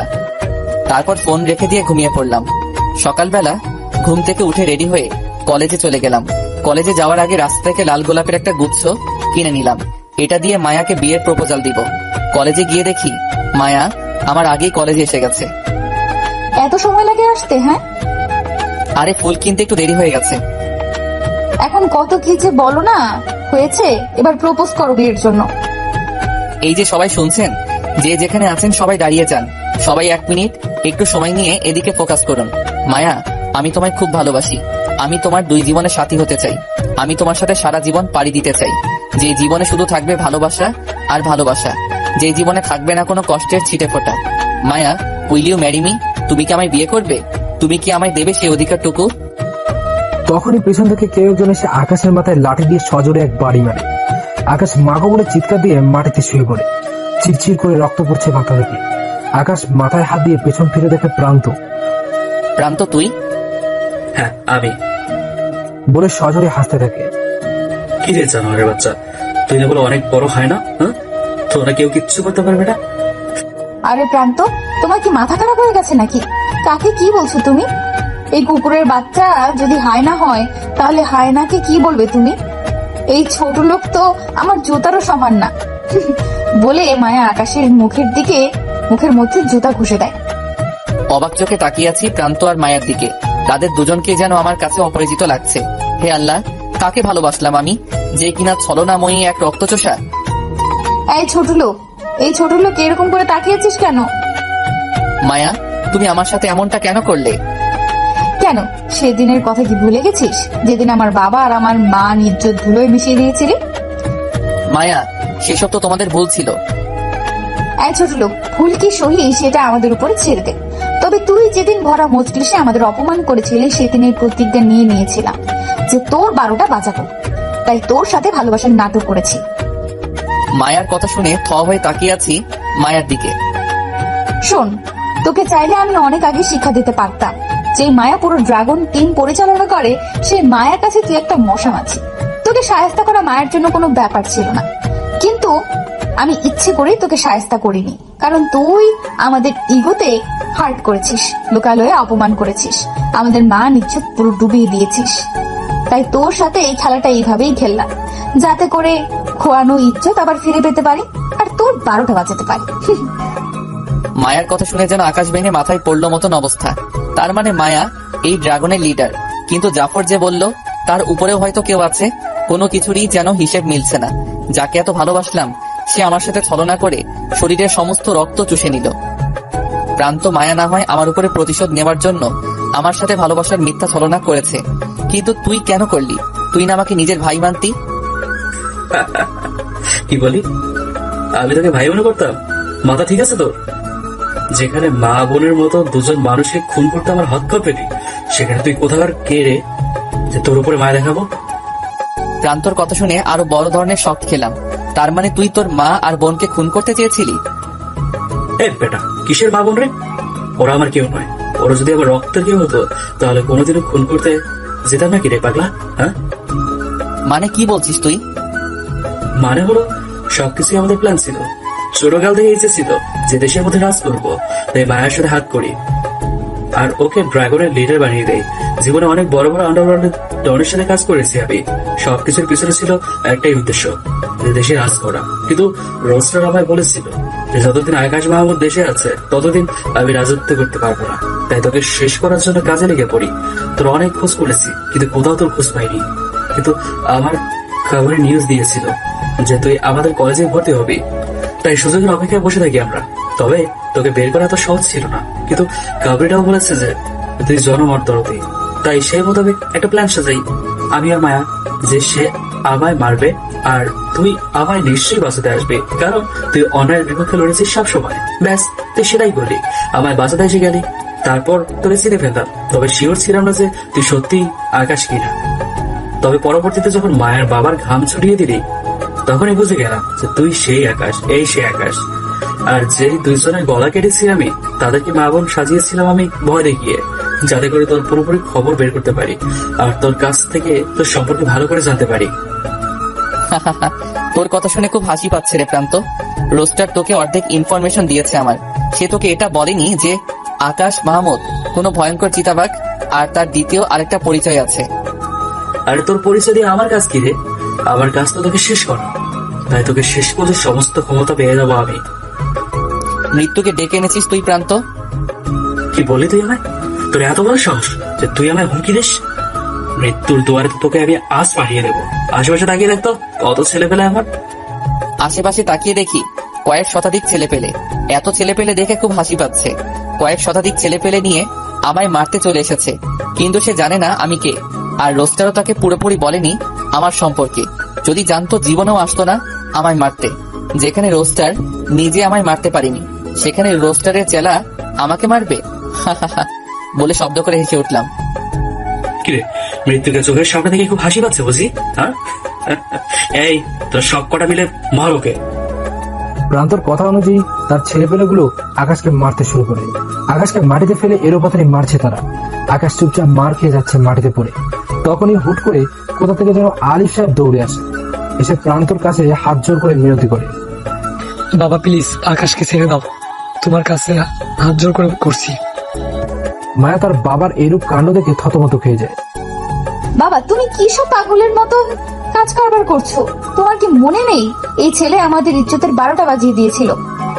মায়া, আমার সবকিছু মনে আছে, কিন্তু আমি এই ছেলের জীবনী ঘটতে গিয়ে এমন কিছু সামনে আসে যেটা শুনে তোর পায়ের নিচ থেকে মাটি সরে যাবে। বাবা কি সব বলছো তুমি? তোমার মাথা কি খারাপ হয়ে গেছে নাকি? মায়া, আমার এত কিছু পাওয়ার থাকা সত্ত্বেও আমি চুপসে আছি, আর তুই আমার মেয়ে হয়ে এই ছেলেকে মারতেও উঠতে পড়ে লেগেছিস। বিশ্বাস কর, এটা কোন সাধারণ মানুষ না। খোদার কসম, যাকে তোরা মেরেছিস সে একটা ভয়ঙ্কর হয় না। বাবা কি এই ছেলে? আগুন, যে কিনা এক রাতে 11টা টিমের খবর করে ছেড়ে দিয়েছিল, যে কিনা বেস্ট 11টা টিম নিয়ে 300 ছেলেকে জমের বাড়ি পাঠিয়ে দিয়েছিল। এটাই সেই আকাশ ওরফে আগুন। বাবার মুখে আগুনের নাম শুনে মায়া থতমত খেয়ে যায়। বাবা কি বলছো তুমি? আরে মা, সত্যি বলছি। প্রান্ত তোকে সমস্ত কিছু বলেনি, বলেছে শুধু একজনকে শেষ করলেই সমস্ত ক্ষমতা তোরা পেয়ে যাবে, কিন্তু এটা বলেনি যে কাকে মারতে চলেছিস তোরা। আর তুই তো ভালো করে এটা জানিস না যে প্রান্তকে তোকে পাওয়ার দিয়েছে, আর তুই উঠে পড়ে লেগেছিস দুনিয়ার সকল হাসিল করতে, কিন্তু এটা জানিস না যে কার বিরুদ্ধে লড়াই করে দুনিয়ায় হাসিল করতে চেয়েছিস তোরা। আর প্রান্ত তোকে স্বার্থের জন্য ব্যবহার করেছে, সে ক্ষমতা অর্জন করতে পারলেই তোকে ছুড়ে ফেলে দেবে। বাবার কথা শুনে মায়ের কান দিয়ে যেন ধোঁয়া বেরোচ্ছে, শরীরের সমস্ত পানি যেন শুকিয়ে গেছে মায়া। আল্লাহ, আজ তো আমার রক্ষা নাই। প্রান্ত আজ আমায় মৃত্যুর মুখে ঠেলে দিল। মায়া গিয়ে প্রান্তর কলার চেপে ধরে। এই তুই আমায় ঠকালি কেন, কুত্তার বাচ্চা? মায়াকে ঠাস করে এক থাপ্পড় দিয়ে প্রান্ত মাটিতে ফেলে দেয়। এই পতিতা মেয়ের, তোর কত বড় সাহস যে তুই আমার কলার ধরিস? একদম জীবিত কবর দিয়ে ফেলবো, মাথায় রাখিস। তুই কি ভেবেছিস তোর মতো মেয়ে ছাড়া আমার চলবে না? তবে হ্যাঁ, একটা সময় চলতো না, কিন্তু এখন ঠিকই চলবে।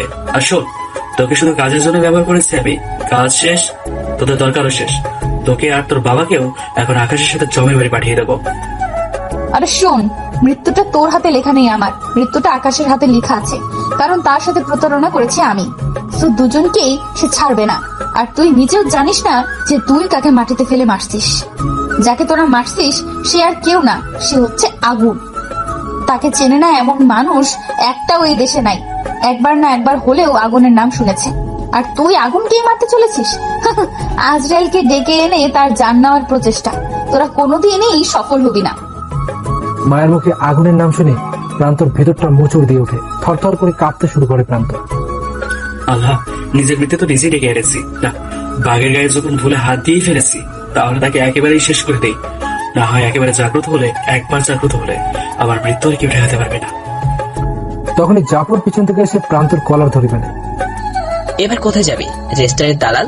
আজকে তো তোর ফেল খতম। এই, তোরা কে কোথায় আছিস? আমাকে বাঁচা। প্রান্তর লোকেরা এসে জাফরকেও মারতে শুরু করে। দুজনেই মাটিতে পড়ে আছে আধমরা হয়ে। প্রান্ত আকাশের এই অবস্থা থেকে সজোরে হাসতে আরম্ভ করে। মায়া, কি জানি বলেছিলি তুই যে আগুনের হাতে আমার মৃত্যু লেখা আছে? দেখ, আগুনকে মৃত্যুর দুয়ারে পৌঁছে দিয়েছি আমি, ইতিহাস পরিবর্তন করে দিয়েছি আমি। এই জীবনের মৃত্যু মানুষের হাতে আজরাইলের মৃত্যু। এবার দেখি দেশের রাজপড়া থেকে আমাকে কে আটকায়। তখনই আকাশ মাটি থেকে উঠে বসে পড়ে। প্রান্ত আকাশকে জীবিত দেখে ভয় পেয়ে যায়। সে ভয়ে কয়েক হাত পিছনে চলে যায়। সে ভাবছে হয়তো আকাশকে মারতে মারতে ওর লোকেরা মেরেই ফেলেছে, কিন্তু সে ভুল ছিল।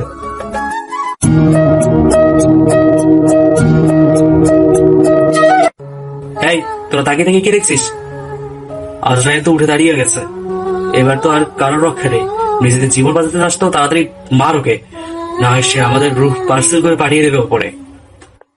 প্রান্তর কথা মতন ওর লোকের আকাশকে মারার জন্য আবার এগিয়ে যায়। তখনই পুরো কলেজ কাঁপতে শুরু করে। সবাই তো হা হয়ে তাকিয়ে আছে কি হচ্ছে এটা দেখে। তখনই প্রান্ত দেখতে পায় যে কলেজের গেট দিয়ে কয়েক হাজার হায়না প্রবেশ করে। পুরো শহর ভেঙে ছেড়ে ফেলে একত্র হয়ে গেছে। এবার কই যাবি কমিনার বাচ্চা প্রান্ত? বাপকে মারার আগে তোর জেনে আসা উচিত ছিল যে তুই যেই বাপকে মারতে এসেছিস সেই বাপ তোকে দুনিয়ার মুখ দেখিয়েছে। আজ তোকে মেরে এই বাংলার মাটিতে এমন করে তোর সমাধিটা করব যাতে করে মানুষ তো দূরের কথা, ইবলিশ শয়তানও তোর কবরের সামনে আসতে ভয় পাবে। ইবলিশ শয়তানও চিন্তায় পড়ে যাবে যে এই মানুষটাকে জমের দুয়ারে কে পাঠিয়েছে, এইরকম বিভৎস ভাবে মেরে। আকাশের কথা শুনে যেন প্রান্তর গলা শুকিয়ে গেছে। এই তোরা কয়েকজন মিলে জাফরকে হসপিটালে নিয়ে যা, আর আমার হাতে একটা হকি দে। একজন এসে আকাশের হাতে হকি স্টিক দিয়ে যায়। আকাশ এলোপাতাড়ি সব কয়েকটাকে মারতে শুরু করে। মারতে মারতে সব কয়েকটা মাটিতে শুয়ে দিয়েছে আকাশ। আকাশ যেন আজ সত্যি হায়না হয়ে গেছে। সে যেন আবার হায়নার রূপটা নিজের চেহারায় নিয়ে নিয়েছে। আকাশের ভয়ঙ্কর চেহারাটা দেখে প্রান্ত থরথর করে কাঁপতে শুরু করে। আকাশ, প্লিজ আমি মাফ করে দে। আমি আর কোনোদিন এমন ধরে কাজ করবো না। তোর কোনো মাফ নেই। আমার ক্ষতি করতে চাইলে হয়তো মাফ করে দিতাম, কিন্তু তুই মা বোনের সমতুল্য দুইটা মানুষের প্রাণ নিতে চেয়েছিস। তোর কৃতকর্মের কারণে হয়তো উপরওয়াল্লাহ তোকে মাফ করবে না, আর আমি কি মাফ করব? ভাই, তোদের পায়ে পড়ি প্লিজ, আমি মাফ করে দে। আমি আর জীবনে এমন ধরনের কাজ করবো না। তোর কোনো মাফ নেই, আর বাকি রইল কোনোদিন তুই এমন ধারা কাজ করবি না সেই কথা। তুই জীবিত থাকলে তো তেমন ধারা কাজ করার সুযোগ পাবি। এটা বলে হকি স্টিক দিয়ে প্রান্তর মাথার মধ্যে সজোরে এক বাড়ি মারলাম। প্রান্ত মাগো বলে চিৎকার দিয়ে সেখানেই দম ছেড়ে দিল। আমার কর্মকাণ্ড দেখে পুরো কলেজ হা করে তাকিয়ে আছে আমার দিকে। প্রান্তর খেলা শেষ, এবার মায়ার পালা।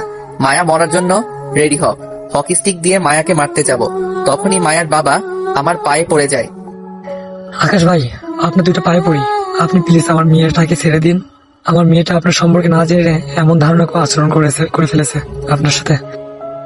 আলিফ সাহেব, আপনার মেয়েটা যে আমার মন নিয়ে খেলেছে, আমায় মেরে ফেলতো তাহলে হয়তো কিছু বলার ক্ষমতা থাকতো না আমার, কিন্তু সে তো আমার মনটাকে নিয়ে বিশ্রী ভাবে খেলা করেছে। তাকে কি মাফ করব আমি? ভাই, আপনার কাছে আমার মেয়ের জীবন ভিক্ষা চাই। তাকে কি করে মাফ করব আমি? আচ্ছা যান, মাফ করে দিলাম। মাফটা শুধু এই জন্যই করলাম যে কোনো এক পিতা তার সন্তানের জান বাঁচানোর জন্য কারোর পায়ে পড়েছে, আর তাছাড়া তাকে আমি মন থেকে ভালোবেসেছি। তাকে মারতে হয়তো আমার অনেক কষ্ট হতো, তাই মাফ করে দিলাম। তখনই মায়া এসে আকাশের পায়ে পড়ে যায়। আকাশ প্লিজ আমায় মাফ করে দাও। আমি তোমার ভালোবাসা সত্যিই বুঝতে পারিনি। তোমার ভালোবাসা নিয়ে আমি পুতুল খেলা খেলেছি। প্লিজ তুমি আমায় মাফ করে দাও। মায়া, পা ছাড়ো। তোমায় আমি মাফ করে দিয়েছি, কিন্তু আজ একটা কথা বলে দিই, কখনো কারোর মন নিয়ে এভাবে খেলিও না। বিশ্বাস করো, খুব কষ্ট হয়। আমার মতন পাষাণের যদি এত কষ্ট হয়, তাহলে অন্যান্য মানুষের কেমন কষ্ট হবে ভাবো একবার। সো প্লিজ কারোর মন নিয়ে খেলা করিও না। আকাশ, আমি তোমার পায়ে ধরে মাফ চাই। প্লিজ তুমি আমায় শেষবারের মতন একটা সুযোগ দাও। আমি তোমায় ভালোবাসা দিয়ে সমস্ত কিছু ভুলিয়ে দিব। তার দরকার নেই। ভালোবাসায় জড়িয়ে যে কত বড় ভুল করেছি আমি তা এখন প্রমাণ পাচ্ছি। আর আজ থেকে তুমি তোমার মতন থাকো, আর আমি আমার মতন থাকবো। আজকের পর তোমার সাথে আমার আর কোনো কিছুই থাকবে না। আকাশ, তোমার যা শাস্তি দাও তুমি আমাকে দাও, কিন্তু প্লিজ আমায় ছেড়ে যেও না। আমি সত্যি এখন তোমার ভালোবাসা বুঝতে পারছি। একটা মানুষ এতটা পাওয়ারফুল হওয়া সত্ত্বেও ক্ষমতা দেখায়নি, আর আমি সামান্য একটা নেতার মেয়ে হয়ে কত কি না করে ফেলেছি।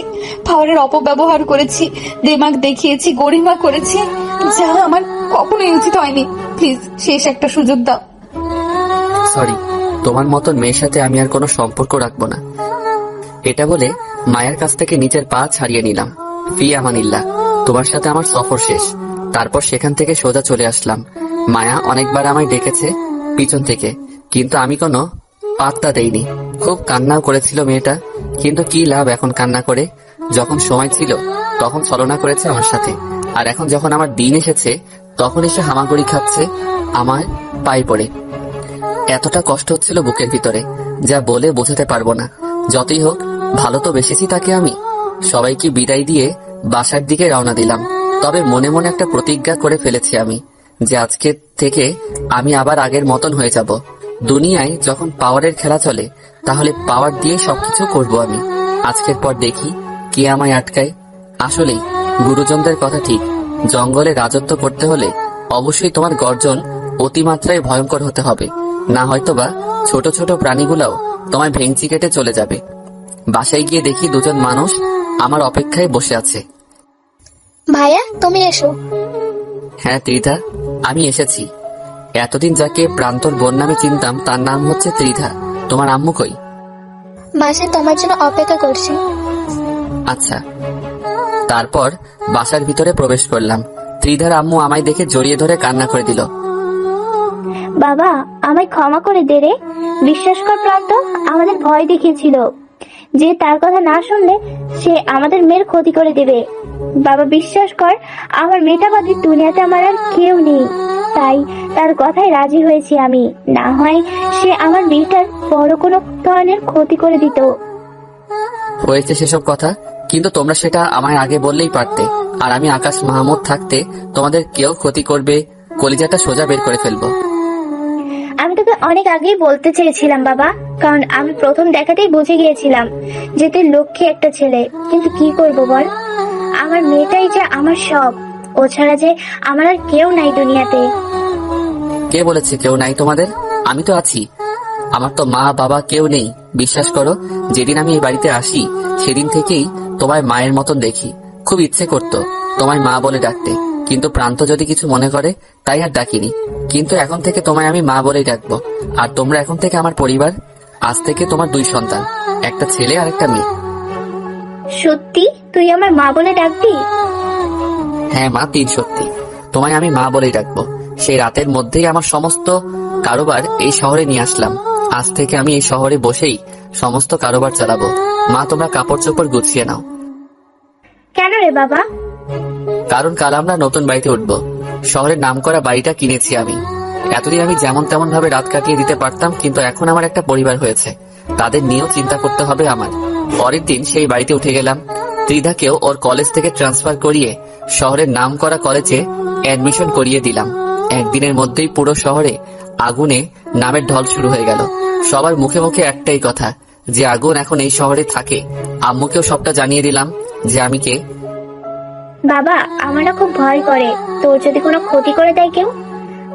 মা, এতদিন বাঁচার মতন উৎস ছিল না আমার কাছে, কিন্তু এখন একটা পরিবার আছে আমার। সো আমার ক্ষতি কেউ করতে পারবে না। আর বিশেষ করে ত্রিধাও আমার বোন, ওর সমস্ত সেফটি আমি দিয়ে দিব।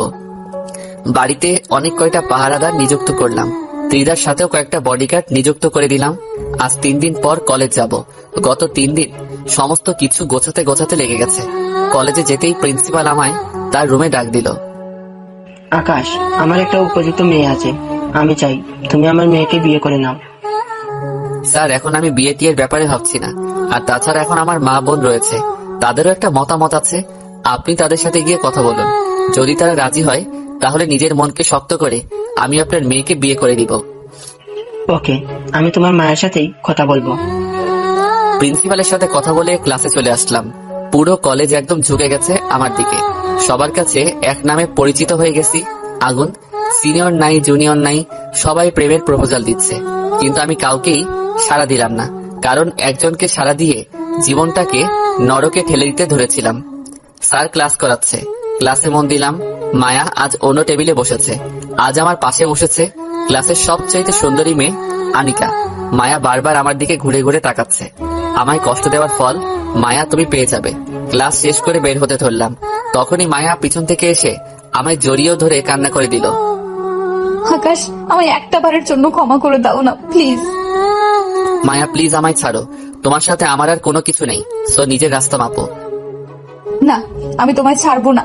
আমি সত্যিই ভুলছিলাম আকাশ। এখন আমার সামনে সবকিছুই ক্লিয়ার। আমি আর কাউকে চাই না, আমি তোমাকেই চাই। কিন্তু আমার তোমাকে চাই না। প্রিন্সিপাল স্যার তার মেয়ের সাথে আমার বিয়ের কথা পাকা করতে আমার মায়ের কাছে যাবে। আমার মা যদি রাজি হয় তাহলে আমি তাকেই বিয়ে করে নিব। প্লিজ আকাশ, তুমি এমনটা করো না। আমার খুব কষ্ট হবে আকাশ। তোমায় অন্যের সাথে দেখতে পারবো না আমি, বিশ্বাস করো। আজ যখন আনিকা তোমার পাশে বসে তোমার সাথে হাসাহাসি করছিল, তখন আমার খুব কষ্ট হয়েছে। যেমন কর্ম করেছো তেমনটাই ফল পাচ্ছ তুমি। আর তোমার কষ্ট হলে আমি কি করব? একবার তো বললাম, এই যে তোমার সাথে আমার সমস্ত সম্পর্ক শেষ, তো এবার নিজের মতন থাকো বলে ঝাটকা দিয়ে মায়ের কাছ থেকে নিজেকে ছাড়িয়ে নিলাম। তারপর মায়াকে রেখে সেখান থেকে চলে এলাম। হসপিটালের উদ্দেশ্যে রওনা হয়েছি। আজ জাফরকে দেখতে যাব। হসপিটালে গিয়ে জাফরের সাথে দেখা সাক্ষাৎ করে বাসায় চলে এলাম। বাসায় পৌঁছে ফ্রেশ হয়ে নিলাম। তারপর অপেক্ষা করতে লাগলাম ছেলেপেলের জন্য। আমার সব কয়টা পুরনো গাড়ি এখানে নিয়ে আসতে বলেছি ছেলেদেরকে ফোন করে। আম্মু এসে শরবত দিয়ে গেল। সোফায় বসে বসে শরবত খাচ্ছিলাম, তখনই দরজার কলিং বেল বেজে উঠল। হয়তো ছেলেপেলেরা গাড়ি নিয়ে এসেছে আমার। উঠে গিয়ে দরজা খুলে দিলাম। দরজা খুলে যা দেখলাম তাতে তো আমার চোখ সোজা কপালে উঠে গেল। মিনিস্টার সাহেব তার মেয়েকে নিয়ে এসেছে আমার বাড়িতে। মেয়ের সাজগোজ দেখে বুঝতে বাকি রইল না যে কেন এসেছেন মিনিস্টার সাহেব। আকাশ ভাই, কি খবর? এই তো মিনিস্টার সাহেব, আল্লাহ রেখেছে। আপনার কি খবর? আমিও আছি মোটামুটি। রাজনীতির মানে অনেকটা ঝামেলা চলছে, সেসব ঝামেলা কাঁধে বয়ে নিয়ে কি পুরোপুরি ভালো থাকা যায়? রাজনীতির ময়দানটাই এমন মিনিস্টার সাহেব। আচ্ছা আসেন, ভিতরে আসেন। আকাশ ভাই, বাইরে তো সেই দেখে কিনছেন। আরে আর সেই কোথায়? আচ্ছা সেসব বাদ দেন তো, বলেন কেন এসেছেন? আসলে আকাশ ভাই, আমি চাই আমার মেয়েটাকে আপনি বিয়ে করেন। যেটা ভেবেছিলাম সেটাই হয়েছে। আমার ধারণাই সঠিক মিনিস্টার সাহেব। আমি সেসব নিয়ে এখনো ভাবিনি। আর তাছাড়া আমার পরিবারকে গোছাতে আরো অনেকটা সময় লাগবে, ততদিন বিয়ে শাদী করব না। আকাশ ভাই, আপনি না করেন না প্লিজ। আমার মেয়েটা খুব লক্ষ্মী, আশা করি আপনার সাথে তার জোড়াটা অসাধারণ হবে। মিনিস্টার সাহেব, আমি এখন বিয়ে করব না। তবে হ্যাঁ, বাসায় আমার মা বোন আছে, তারা যদি রাজি হয় তাহলে আমি আপনার মেয়েকে বিয়ে করব। আপনি আমার মায়ের সাথে কথা বলেন, আমি ডাক দিচ্ছি। একটু পর আম্মু আসলো অন্য রুম থেকে। আসলে আমি আপনার ছেলের সাথে আমার মেয়ের বিয়ে দিতে যাচ্ছিলাম, কিন্তু আপনার ছেলে তো সোজা না করে দিল। তবে হ্যাঁ, আপনি যদি রাজি থাকেন তাহলে নাকি আপনার ছেলে বিয়ের ব্যাপারে ভাববেন। মিনিস্টার সাহেবের মুখে এমন কথা শুনে আম্মু আমার দিকে হা করে তাকিয়ে আছে। আকাশ, ওই রুমে আয় তো বাবা, তোর সাথে একটু কথা আছে। হ্যাঁ মা, এবার বলো। বাবা দেখ, জীবনটা তোর, তাই ডিসিশনটাও তোর। তোর উপরে আমি কোনো ডিসিশন নিব না। আর তাছাড়া কপাল গুনে তোর মতন ছেলে পেয়েছি, কিন্তু তারপরেও তোর উপরে তো আমি চাপিয়ে দিতে পারি না। আর আমার তো তোর জীবন নিয়ে কথা বলার কোনো রাইট নাই। মা, তুমি হয়তো এখন আমাকে ছেলের নজরে দেখতে পারোনি। না রে বাবা, এমন কিছুই না। আমি জানি মা। আসলে দেখো মা, আমি মায়াকে লাভ করতাম, সে আমার সাথে চিট করেছে, কিন্তু মনের মধ্যে তার জন্য জায়গাটা এখনো রয়ে গেছে। তার উপরে অনেকেই বিয়ের কথা বলছে, কিন্তু আমার এসবে কোনো মতামত নেই। আর অনেক কষ্টের বিনিময়ে মা বোনকে পেয়েছি, তাদের পরিপূর্ণ সুখ দিয়ে নিজের কথা ভাববো। আর তাছাড়া তুমি মা, তুমি চাইলে যে কোনো সিদ্ধান্ত নিতে পারো, তোমার সিদ্ধান্ত নিয়ে আমার কোনো আপত্তি নাই। আকাশের কথা শুনে আকাশের মায়ের চোখ দিয়ে টুপটুপ করে পানি পড়া শুরু করে। বাবা, জানি না তুই কার গর্ভের সন্তান, তবে এটা বলবো তুই দুনিয়ার শ্রেষ্ঠ সন্তান। আর তুই আমার ছেলে, তোকে পেয়ে জীবনের সবচেয়ে বড় পাওয়াটা আমি পেয়েছি। আরে মা, তুমি কান্না করছো কেন? আমি তোমার সন্তান, তোমারই থাকবো। নিজের হাতে মায়ের চোখের পানিগুলো মুছে দিলাম। আম্মু, এবার কি ডিসিশন নিবে বা নিলে সেটা গিয়ে মিনিস্টার সাহেবকে জানাও। চল তুই। মিস্টার সাহেব, আসলে দেখেন, আমি আমার ছেলের বিয়েটি নিয়ে এখনো ভাবিনি। আমার ছেলের বিয়ে আমি এখন দিব না, আরো কিছুটা সময় যাক, তারপর না হয় ওর জন্য বৌমা খুঁজবো। তবে হ্যাঁ, বৌমা খুঁজলে আপনার মেয়েটাকে আমার ছেলের জন্য পারফেক্ট কিনা সেটা তখন ভেবে দেখবো। আমার মেয়ের সাথে আকাশের বিয়ে দিলে খুব খুশি হতাম, তবে সমস্যা নেই, আপনারা সময় নিন, পরে না হয়ে জানাবেন। জি, আমি সেটাই বলছি। মিনিস্টার সাহেব চলে গেল। আমি আম্মুকে জড়িয়ে ধরে বসে আছি। বাবা, টেনশন করিস না, আমি জানি তোর ভিতরে কি চলছে। তুই কিছুটা দিন সময় নে, পরে না হয় তোর বিয়ের ব্যাপারটা নিয়ে ফোকাস করিস। হ্যাঁ মা, সেটাই করব। দেখি মন মানসিকতা কতদূর কি হয়। তবে এখনো মায়ের জন্য ভালোবাসা ভিতরে পুষে রেখেছি, সেটা হয়তো কোনোদিন মন থেকে যাবে না। যাওয়ার দরকারও নেই, যা আছে মনে থাক, পরে সময়টা সময় দেখা যাবে। আম্মু আমায় ভরসা দিচ্ছিল, তখনই ছেলেপেলেরা আমার গাড়ি নিয়ে আসে। আম্মু আজ থেকে ত্রিধাকে বলে দিবে সে যেন গাড়ি ছাড়া চলাফেরা না করে, আর তুমিও গাড়ি ছাড়া চলাচল করবে না। আচ্ছা। আম্মু কাজ করছে, আমি আমার রুমে শুয়ে আছি। মায়ার কথা খুব মনে পড়ছিল। না, ওকে আমি যতই ভালোবাসি না কেন, কিন্তু ওকে আমি কখনোই মাফ করব না। কি থেকে যে কি হয়ে গেল তা ভাবতেও কলিজা মোচড় দিয়ে ওঠে। আজ আমার ভিতরে রক্তক্ষরণ হচ্ছে। সেই রক্তক্ষরণ যে করেছে তাকে আমি কোনো দিনও মাফ করব না। আর তার আসল গোড়া যে, তাকে তো আমি ছাড়বই না। রোস্টারের কারণে এসব কিছু হয়েছে, তো তাকেই জমের বাড়ি পাঠাবো। জাদুঘরকে ফোন লাগালাম। আকাশ ভাই, কি হালচাল বলেন? হালচাল আর কি বলবো, তবে একটা উপকার করতে হবে আমার, তাহলে হয়তো পুরোপুরি ভালো হবে হালচাল আমার। কি উপকার ভাই? রোস্টারের সাথে তো তোমার ভালো খাতির, তাকে তোমার দেশে আনতে হবে, তার রক্ত পান করব আমি। ভাই, তার আগে আপনাকে কিছু বলার আছে। হ্যাঁ বলো। রোস্টার গতকাল আমায় ফোন দিয়েছিল। সে বলল আমি যাতে তার পক্ষে চলে যাই, তার পক্ষে গিয়ে আপনাকে শেষ করি। কিন্তু আমি ভালো মন্দ কিছুই বলিনি, কারণ যার নুন আমি খেয়েছি তার সাথে কোনোদিন এই গুটিবাজি আমি করতে পারবো না। তার মানে রোস্টারও এক দফা আমার সাথে খেলতে চায়? হ্যাঁ ভাই। ওকে, সমস্যা নাই, সে খেলার আগে আমি খেলে দিব। তুমি শুধু তাকে ফুসিয়ে ফাঁসিয়ে দেশে আনো, তারপরে খেলাটা আমার উপর ছেড়ে দাও। ওকে ভাই, আমি রোস্টারের সাথে হাত মিলিয়ে ওকে দেশে আনার ব্যবস্থা করছি। ওকে। তারপর ফোন রেখে দিলাম। ফোন রাখতে না রাখতেই অন্য একটা নাম্বার থেকে ফোন আসে। নাম্বারটা চেক করে দেখি মায়ার নাম্বার। ফোনটা রিসিভ করে, কি জন্য আমায় ফোন দিয়েছো? আকাশ, আমার খুব কষ্ট হচ্ছে, বিশ্বাস করো, তোমায় ছাড়া নিজেকে খুব একা একা লাগে। কেন যে তোমার সাথে অমনটা করতে গেলাম, আজ তার ফল ভোগ করতে হচ্ছে আমার। যেরূপ কর্ম করবে সেরূপ ফল তো অবশ্যই পাবে। আকাশ প্লিজ, তোমার দুটো পায়ের পড়ি, আমি শেষবারের মতো একটা সুযোগ ভিক্ষা দাও। শারীরিক কষ্ট পেলে হয়তো মনটাকে বুঝ দিতে পারতাম, কিন্তু এখানে তো মনটাকে কষ্ট দিয়ে পচিয়ে ফেলেছো তুমি। সেই মন তোমার উপরে বসাবো কি করে আমি? আকাশ, আমি ভালোবাসা দিয়ে তোমার মনটাকে আবার আগের ন্যায় করে দিব। তার আর কোনো দরকার নেই। আপাতত যেমন আছি তেমনটাই থাকতে চাই আমি। আর আমার জীবনে তোমার মতন মেয়ের আর কোনো দিন জায়গা হবে না। আকাশ, আমি হাল ছাড়বো না, তোমায় আমি নিজের করেই ছাড়বো। খোদার কাছে দুহাত তুলে তোমায় ভিক্ষা চাইবো, তিনি তো আমায় খালি হাতে ফিরিয়ে দিবেন না। যা করার করো, যে কষ্ট দিয়েছো আমায় সেটা তোমার খোদাও দেখেছে, হয়তো কোনোদিন তোমার দোয়া কবুল হবে না। এবার রাখলাম ফোন বলে মুখের উপরে ফোনটা রেখে দিলাম। সবকিছু থেকে ব্লক করে দিয়েছি তাকে। পরের দিন সকালবেলা উঠে ফ্রেশ হয়ে নিলাম। আম্মু নাস্তা লাগিয়েছে, সেটা খেয়ে দিয়ে কলেজে চলে গেলাম। কলেজে গিয়ে শুনি আজ নাকি ক্লাস হবে না। মায়া নাকি আজ কলেজে প্রিন্সিপালের সাথে অনেক হাঙ্গামা করেছে আমার জন্য, আবার আনিকাকে নাকি পিটুনিও দিয়েছে সে। মেজাজটা পুরো বিগড়ে গেল।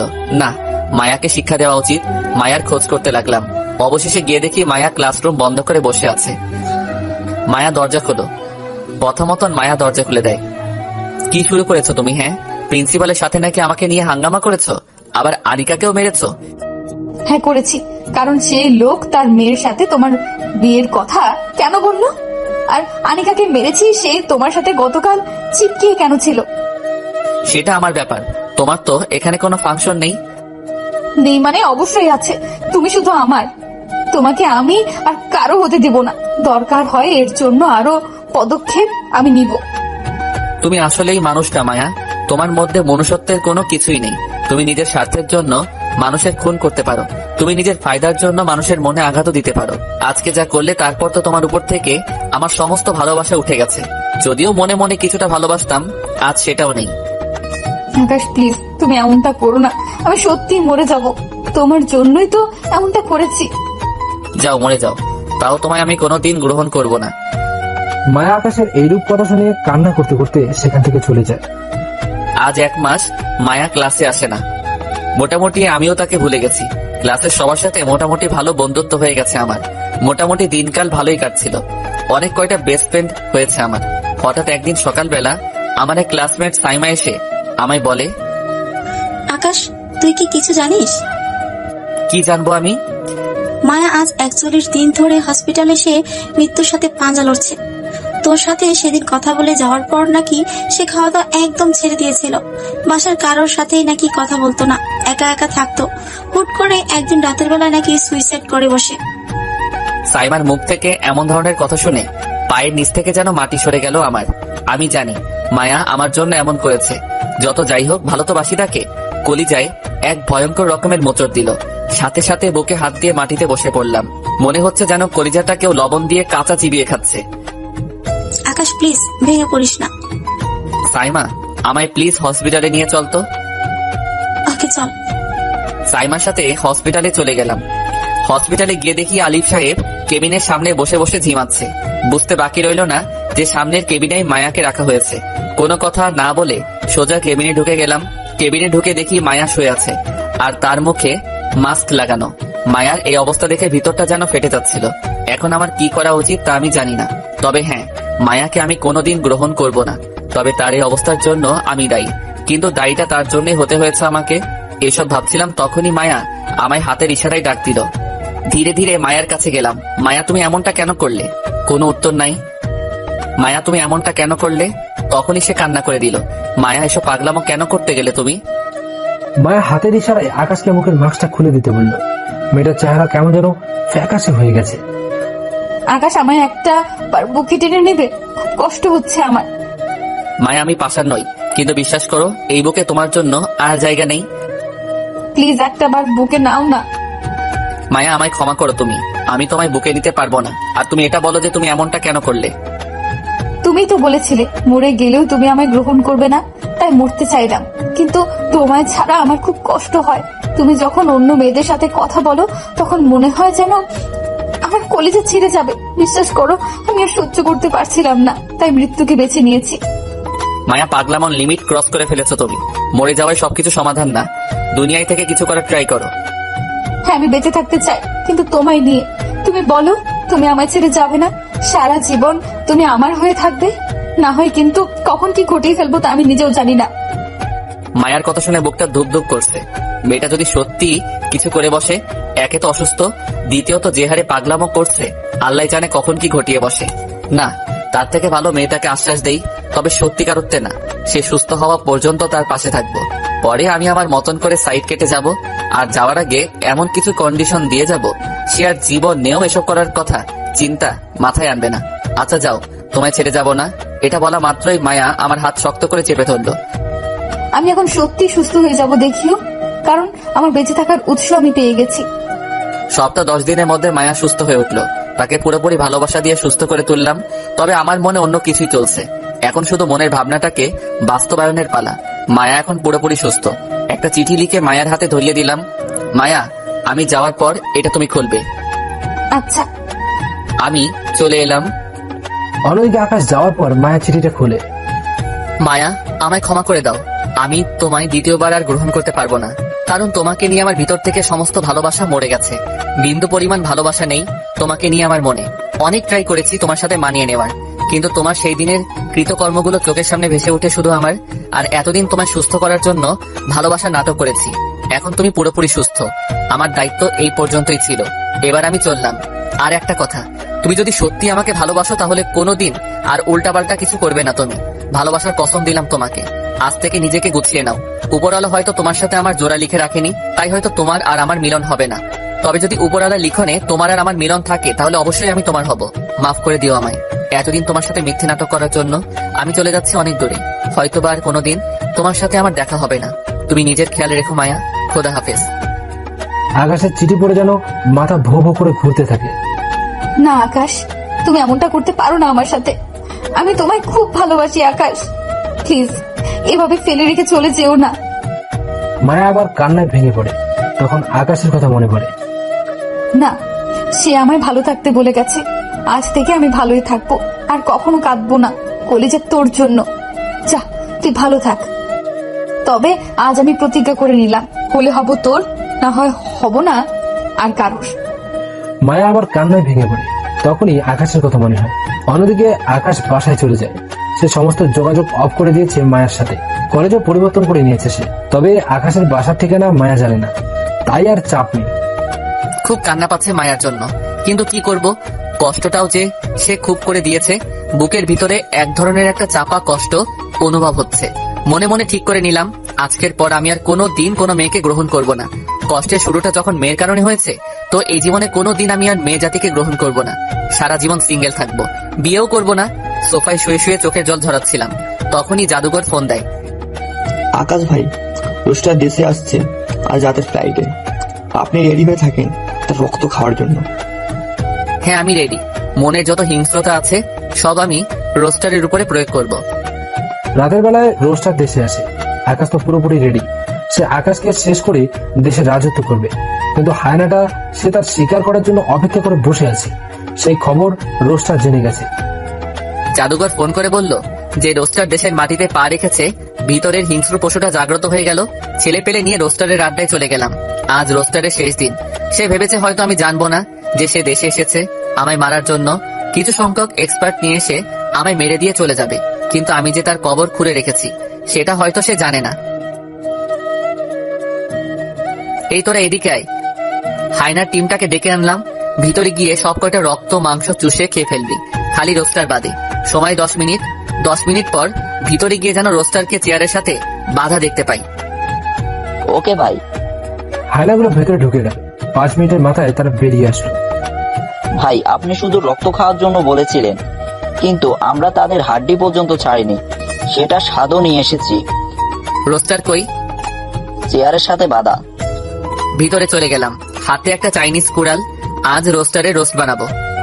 किरे कामिना, मुझे मारने के लिए आया था? भाई मुझे माफ कर दे। चाइनीज कुड़ालटा दिए सोजा तलपेटे कोप मेरे दिलाम। ये ले, माफ की पहला राउंड, अब माफ की आखिरी राउंड होगा बोलेई गलार रग नामिয়ে দিলাম। তারপর সেখান থেকে বেরিয়ে আসলাম। রোস্টারের খেল খতম। ছেলে পেলে দিয়ে সব কয়টা লাশ নদীতে ভাসিয়ে দিলাম। বাসায় এসে হাত মুখ ধুয়ে শুয়ে পড়েছি। আম্মুরা সবাই ঘুম।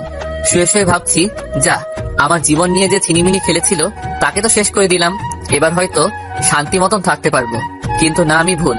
পথের কাঁটাকে সরিয়ে দিলেও মায়াকে নিজের মন থেকে সরাতে পারছিলাম না। দেখতে দেখতে 4 বছর হয়ে গেল, এখনো মায়া নামক মানুষটার ভালোবাসাকে মনে সঁপে রেখেছি। হাজার চেষ্টা করেও সরাতে পারলাম না। অন্য কলেজ থেকে পড়ালেখা শেষ করে নিজের বিজনেস শুরু করলাম। মোটামুটি সাকসেসফুল মানুষ আমি এখন। নিজের জীবনের অ্যাচিভমেন্ট অর্জন করে নিয়েছি। তারপরেও কোথাও না কোথাও যেন মনের মধ্যে একটা শূন্যতা অনুভব করতাম। তবুও মানিয়ে নিয়েছি নিজেকে। একদিন সকালবেলায় নাস্তা করছিলাম, তখনই আম্মু এসে চেঁচামেচি লাগিয়ে দিল। আজ কতদিন ধরে বলছি তোকে বিয়ে করে নিতে, কিন্তু তোর কোনো কথা গায়ে লাগে না। আর কতদিন এভাবে একা একা থাকবি তুই? হ্যাঁ মা, আমি বিয়ে করব না। সেটা বললে তো আর হচ্ছে না। অনেক শুনেছি তোর কথা। তোকে এটাও বলেছি যে নিজের পছন্দের মেয়ে থাকলে জানাতে, কিন্তু না, তুই তো বিয়েই করবি না। তবে এবার আমি আর থামবো না, তোকে আমি বিয়ে করেই ছাড়বো। আমি আজ মেয়ে দেখে এসেছি, আমার বান্ধবীর মেয়ে, অনেক পর্দাশীল আর লক্ষ্মী একটা মেয়ে। তুই নিজেকে তৈরি কর বিয়ে করার জন্য। মা, বিয়েটা কি করতেই হবে? না করলে হয় না?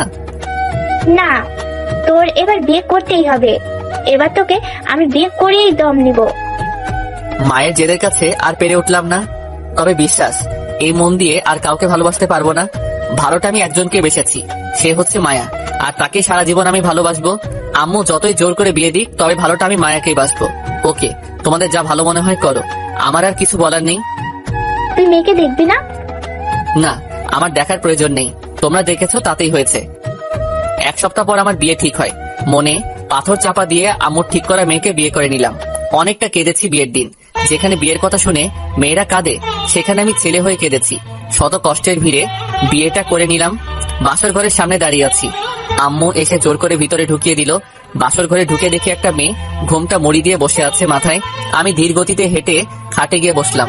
অনেকক্ষণ চুপ করেছিলাম, দেখি মেয়েটা কিছু বলে কিনা, কিন্তু না, মেয়েটা চুপচাপ বসে আসে। তাই নিজে শুরু করলাম, দেখেন আমি একটা মেয়েকে অনেক ভালোবাসি, আপনাকে কখনো ভালোবাসতে পারবো না আমি। আমার মনে শুধু সেই মেয়েটাই রয়েছে, সেই জায়গা আর কেউ নিতে পারবে না। তখনই মেয়েটা মুখ থেকে ঘোমটা সরিয়ে লাফ দিয়ে আমার বুকের উপরে উঠে বসলো। এই কুত্তা, কি বললি তুই? তুই অন্য মেয়েকে ভালোবাসিস? হ্যাঁ মায়া, তুমি? মায়াকে দেখে 1000 ভোল্টের একটা শক খেলাম। মায়া, তুমি এখানে কি করছো?